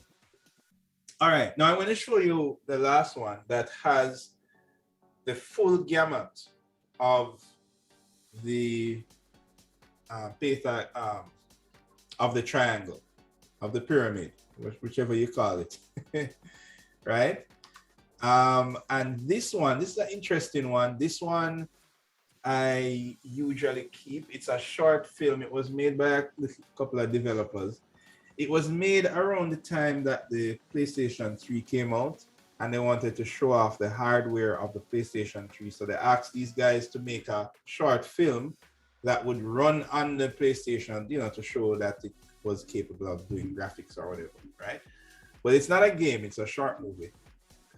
And actually, they got so much acclaim from that little short clip that they ended up getting like a contract for a studio, and they even made a story-driven game.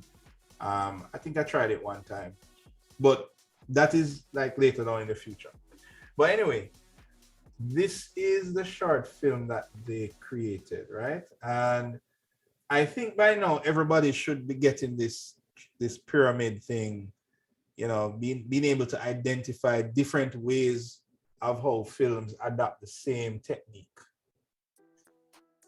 So I'm going to leave you with this one. This one is one of my favorites. Here it is. And let's check it out.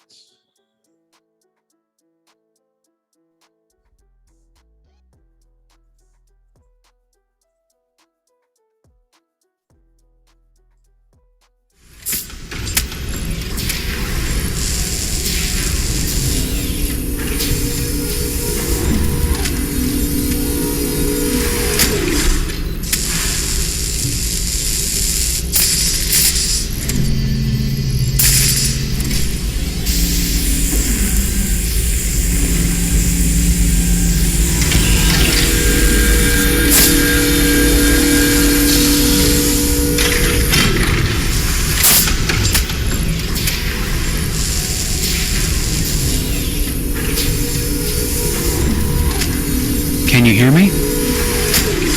Yes. ID. KPC 897504C. Can you move your head?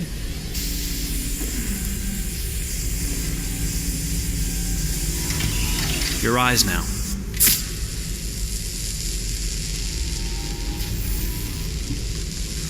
Cervical and optical animation checked. Now give me your initialization text. Hello.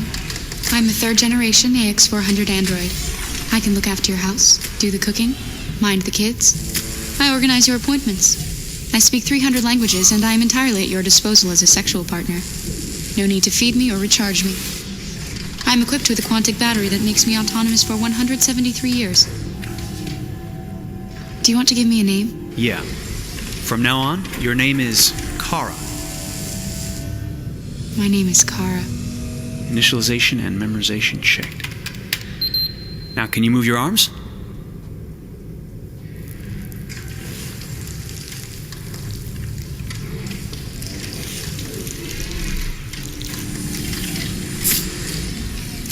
Upper limb connection checked. Now say something in German.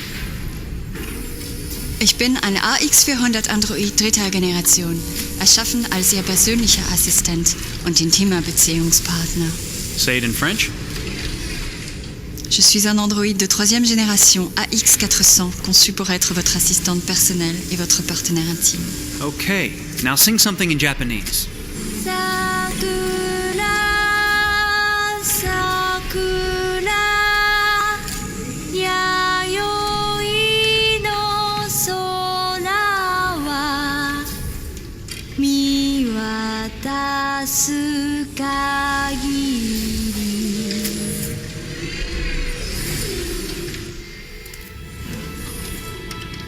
Multilingual verbal expression checked. Go ahead, take a few steps.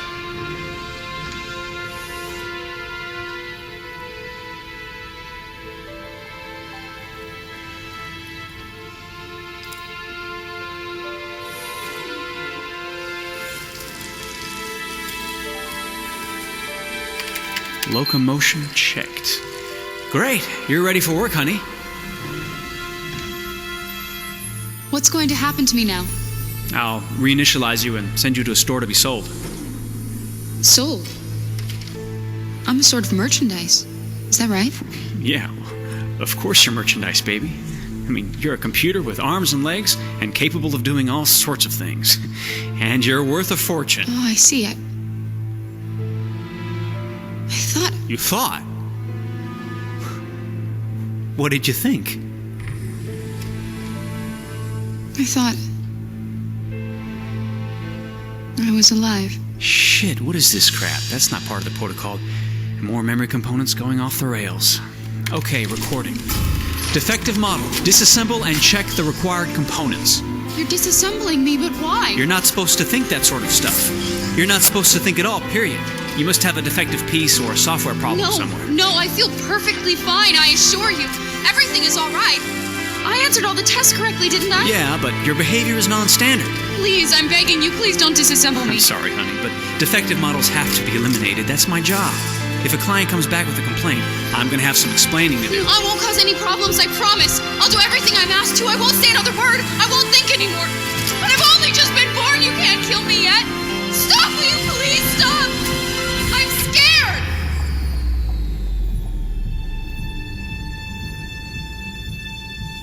I want to live. I'm begging you.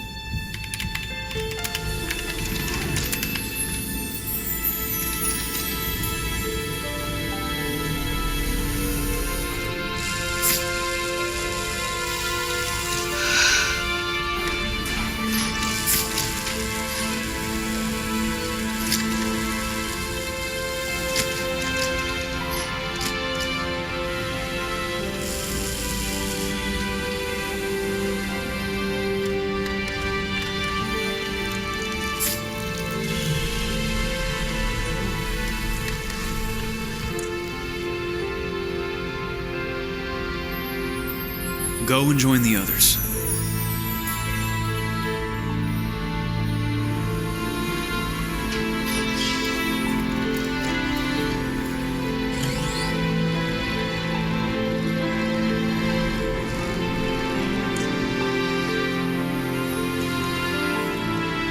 Stay in line, okay? I don't want any trouble. Thanks.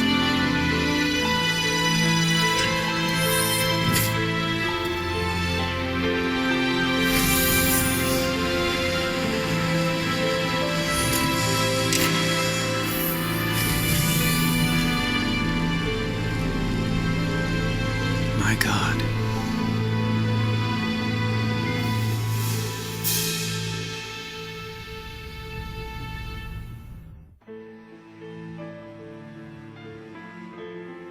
All right. So you guys thought of that one? That was sad. I know. Sir, that right? was really sad. That actually touched me. That was kind of terrifying. The robot was about to cry. I can't believe it. I know, right? No, they Made just about make her her, she was crying. She was. She not even get Which enough makes it time scarier, to because develop like feelings. thinking, But she was just born and she just developed feelings in like a split second. Like yeah, what? so him say she malfunction. Right. So This I is mean, like I thought. You thought? Ria, you okay?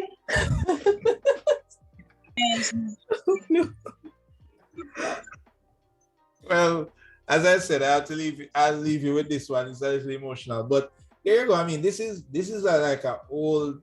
I mean, this is not a game or anything. It was just a short film and a tech demo. But the thing about it is that, you know, the pyramid. Can you guys tell me where is the exposition in this? You know, where is the setting? I guess this exposition is in the happening. lab. Right. So, you know, they're in a factory, in a lab. Yeah. And I'm guessing you can tell me the exact point at where was the incident. In the lab, please. In the No, when I think they actually the show thought like she has a thought process. yeah, her Yeah. thoughts are green. when the part where she said I thought, like when she started to realize that okay, she's more than just a robot. Right. So at that point, I thought, so this has a very specific incident, right? It's not like the other one that has a curve where, you know, it's a gradual, right? Then where was the climax? The turning point. There when they started to pull her apart. Well, that is the rising. No, when they put her back together. That's the. Oh, that's the falling point. No, when she said, "Wait, I want to live." Yeah. See that part? Well, the climax is the end. No, she said, "I'm scared." Ah. Yeah. That part. I'm Exactly. scared, and everything stopped. Right. What at that point resonated with most people? Why you know she's scared? Because she wants. She was crying. Because she was gonna die. Not only that, and we all have it. And when we get nervous, I know we saw it, but sometimes in this case it was a little Started to panic. right. But how do you know she's panicking? She was her eyes were like she was shaking in it. Her facial expression. The All that- tears. The tear never come out until them start put her back together. I know. It's a facial expression, I think. I'm scared. That's at this point. Oh, when she said stop. Right. What's the thing that sells the fear? Her heart is beating fast. So fast. Exactly. There you go. It's her heart. Her heart is beating really fast. Exactly. Yes. They show you this thing from the beginning, but we all can relate to that. But it's not something that's in the foreground. It's really in the background. But your brain knows all of these things add up to let you know that she's scared. And then the going down in the action is when they're putting her back together. Yeah. Right? And you know where the resolution is, they let her go. But then it even has a slight ending. You know, what is that thought that the audience is left with at the end? And what's going to happen after she leaves? Exactly. Yeah.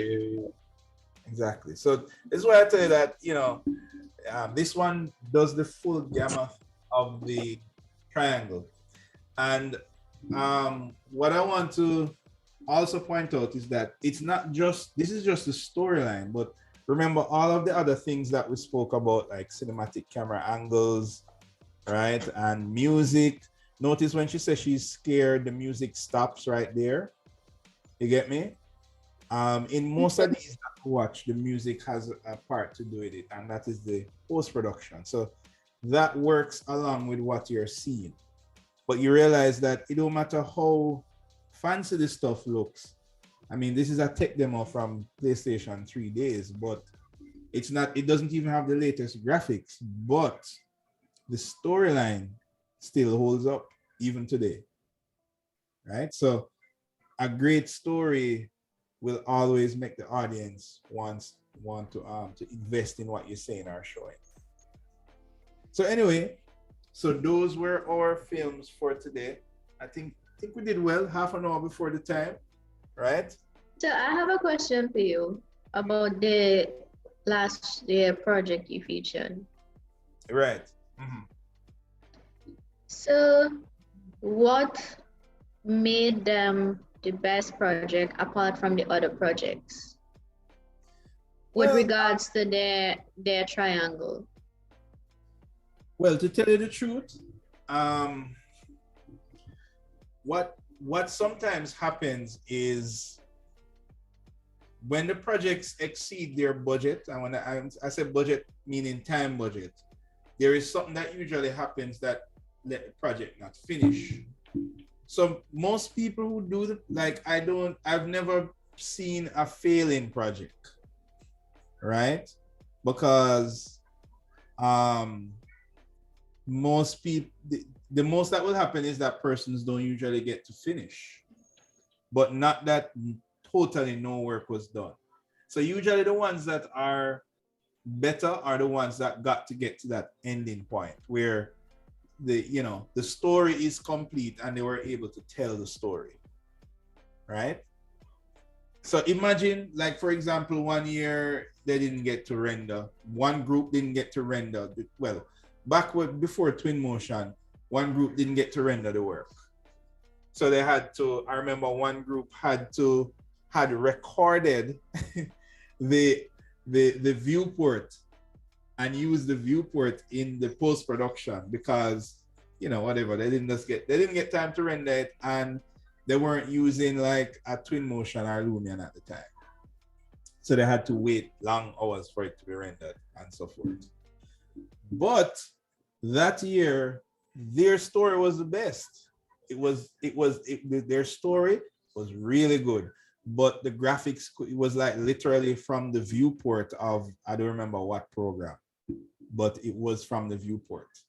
So I guess what I'm saying is that as long as your story is told and visually understood, that is really what makes it the best one, right? If you have, you know, nowadays with real-time rendering, you know, I don't think you have to worry about render time. You may have to leave something out. As long as your story is told and understood, you're good to go. You're good to go. All right, and I'm going to try to, well, when we meet as individual groups, we can talk a bit more about this. All right, we can talk a bit more about how you divide up the work and what is the plan for dividing up the work. But usually when we meet, we realize that the work isn't as monumentous as we think. Because sometimes when we're coming up with ideas, they get kind of grand, you know, global scale, like the earth is exploding and all kind of interesting ideas. And we usually try and tone it back down a little bit. I'm telling you, there have been some really interesting stories, but I can't tell you because I need you guys to come up with your own stories. At the end of it, I can always share what other groups have come up with. But I've seen some really interesting stories, and some of them are rendered, and some of them have live action, and some of them don't. So I think the key thing is just your story. You know, what story you want to come up with. All right? But I'm going to help you. I will help you, and I'll help you to narrate down. All right, guys? So the plan, leaving here, so when we meet on Monday, so what I want you guys to do is between now and Monday, you brainstorm as a group. Just call each other on a, you know, group WhatsApp call or something and decide, hey guys, it's 2092, and whatever the paragraph said, oh, I need to upload it to the site, right? So think about, what do you want your story to be about? Do you want, I mean, you need to, so, and don't forget the assignment wants a resubmission button. It's not enabled? No. I did re-enable it. The form, or maybe I enabled the form but not the button. Okay, I'll do it. But what was I saying? Right. So speak amongst yourself, decide, okay, do we want, remember some of you guys had gone through a thought process to come up with your building. I'm thinking that in order for you to come up with what your building designs would be, you would have had to create a kind of reality for your context. So maybe some of you would have thought of what that reality would look like.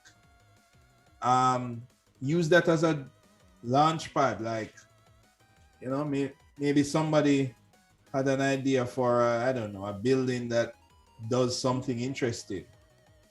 You know, turn that into a story, revolve it around a character. When we're meeting as a group, I have this video that I normally see, but you have some persons that make some interesting movies from Twinmotion. Like, they look like something out of like Pixar or something. But because of how the animations that's built in, you know, people walking and cars driving and stuff. But when they combine that with some cinematic camera movements, it just makes it real interesting. So you have a lot to work with Lumion and Twinmotion. So knowing that that's your environment, try to operate within that thought process. If you need to do anything that is complex beyond what those programs can do, then that is where I come into play and I can help you on that. I remember one group needed to have a building crumble, and we did a little tutorial, and they did that in like 5 minutes. I reminding that one group had this bird that they had to make, you know, because the bird was like their character or something. And, you know, there are all these interesting things. But for the most part, you may not need to do any special animation or anything. But my thing is, at this stage, don't worry about that yet. Come up with a story first, and we'll find a way to narrow it down within the specs of what you can produce. And remember that it revolves around architecture. At the end of the day, it must involve something about architecture. Well, you have to do something with your building. So don't let the architecture get lost in the story. To, you know, it has to be a part of your story in some interesting way. Right? I remember there was another group, that same group that I told you that didn't get to render, right? Which was a couple years ago. Their story, I think it was the same church, right? I rotate the buildings every year. Every year we do a different building, but sometimes after 2 years, I'll go back to a building. So they did a building they did some paper airplanes, right? It was really interesting. They did some paper airplanes, and one of the paper airplanes represents good and one represents evil, right? And I don't remember quite how it went, but you know, they mixed it in with like a footage of a little boy throwing a paper airplane. That was like a live action footage. Or I think they recorded themselves doing it. I don't remember. But then it cut to the scene of the two airplanes, and the airplanes were basically battling, and it was like good versus evil, and the planes were banging against each other. But while the planes were doing that, it was touring the different parts of the church. You know, so they were giving a kind of a tour of the architecture while the battle of the good versus evil was happening with two paper airplanes, you know, and that was interesting. So, you know, so I'm just saying that to say, don't leave out the architecture out of what you're trying to show. It doesn't have to be the building. It could be a room. It could be an element. You can go as big as you want or as small as you want. So just make the budget work in terms of time. Time is your budget. Okay, so we'll meet again on Monday, and we will talk about, we will meet with the individual groups. It's just meant to be a group by group meeting. Monday and Wednesday, just group by group. And before next week is out, you would have completed your story, and then you can move into production. I know you guys have a crit next week, so we will work on that. But you must come up with a story. You don't need to build anything, or technically the work don't start yet. You're just using your brains. That's all you're using. Come up with a story as a group. All right, guys? Can you do that for you? Yes, sir. All right. Okay. Yes, sir. I will check on that button for you right now. This is what's happening. And also I noticed, I was checking out my grades. I noticed you missed one of my class participation grades. All right, good. Now is the time. You can start bringing that to me. In the next coming classes, just as you see the grades start to come out, anything you notice I missed, just tell me from now before they enter into UTech system. So thank you for telling me about that. And continue to tell me about those as we go on, as we have the last 3 weeks of teaching week. Okay, sir, no problem. Okie doke. All right, guys, have a good rest of the week. I will see you again on Monday. Same to you, sir. Bye, sir. Bye. All right, sir. Nice.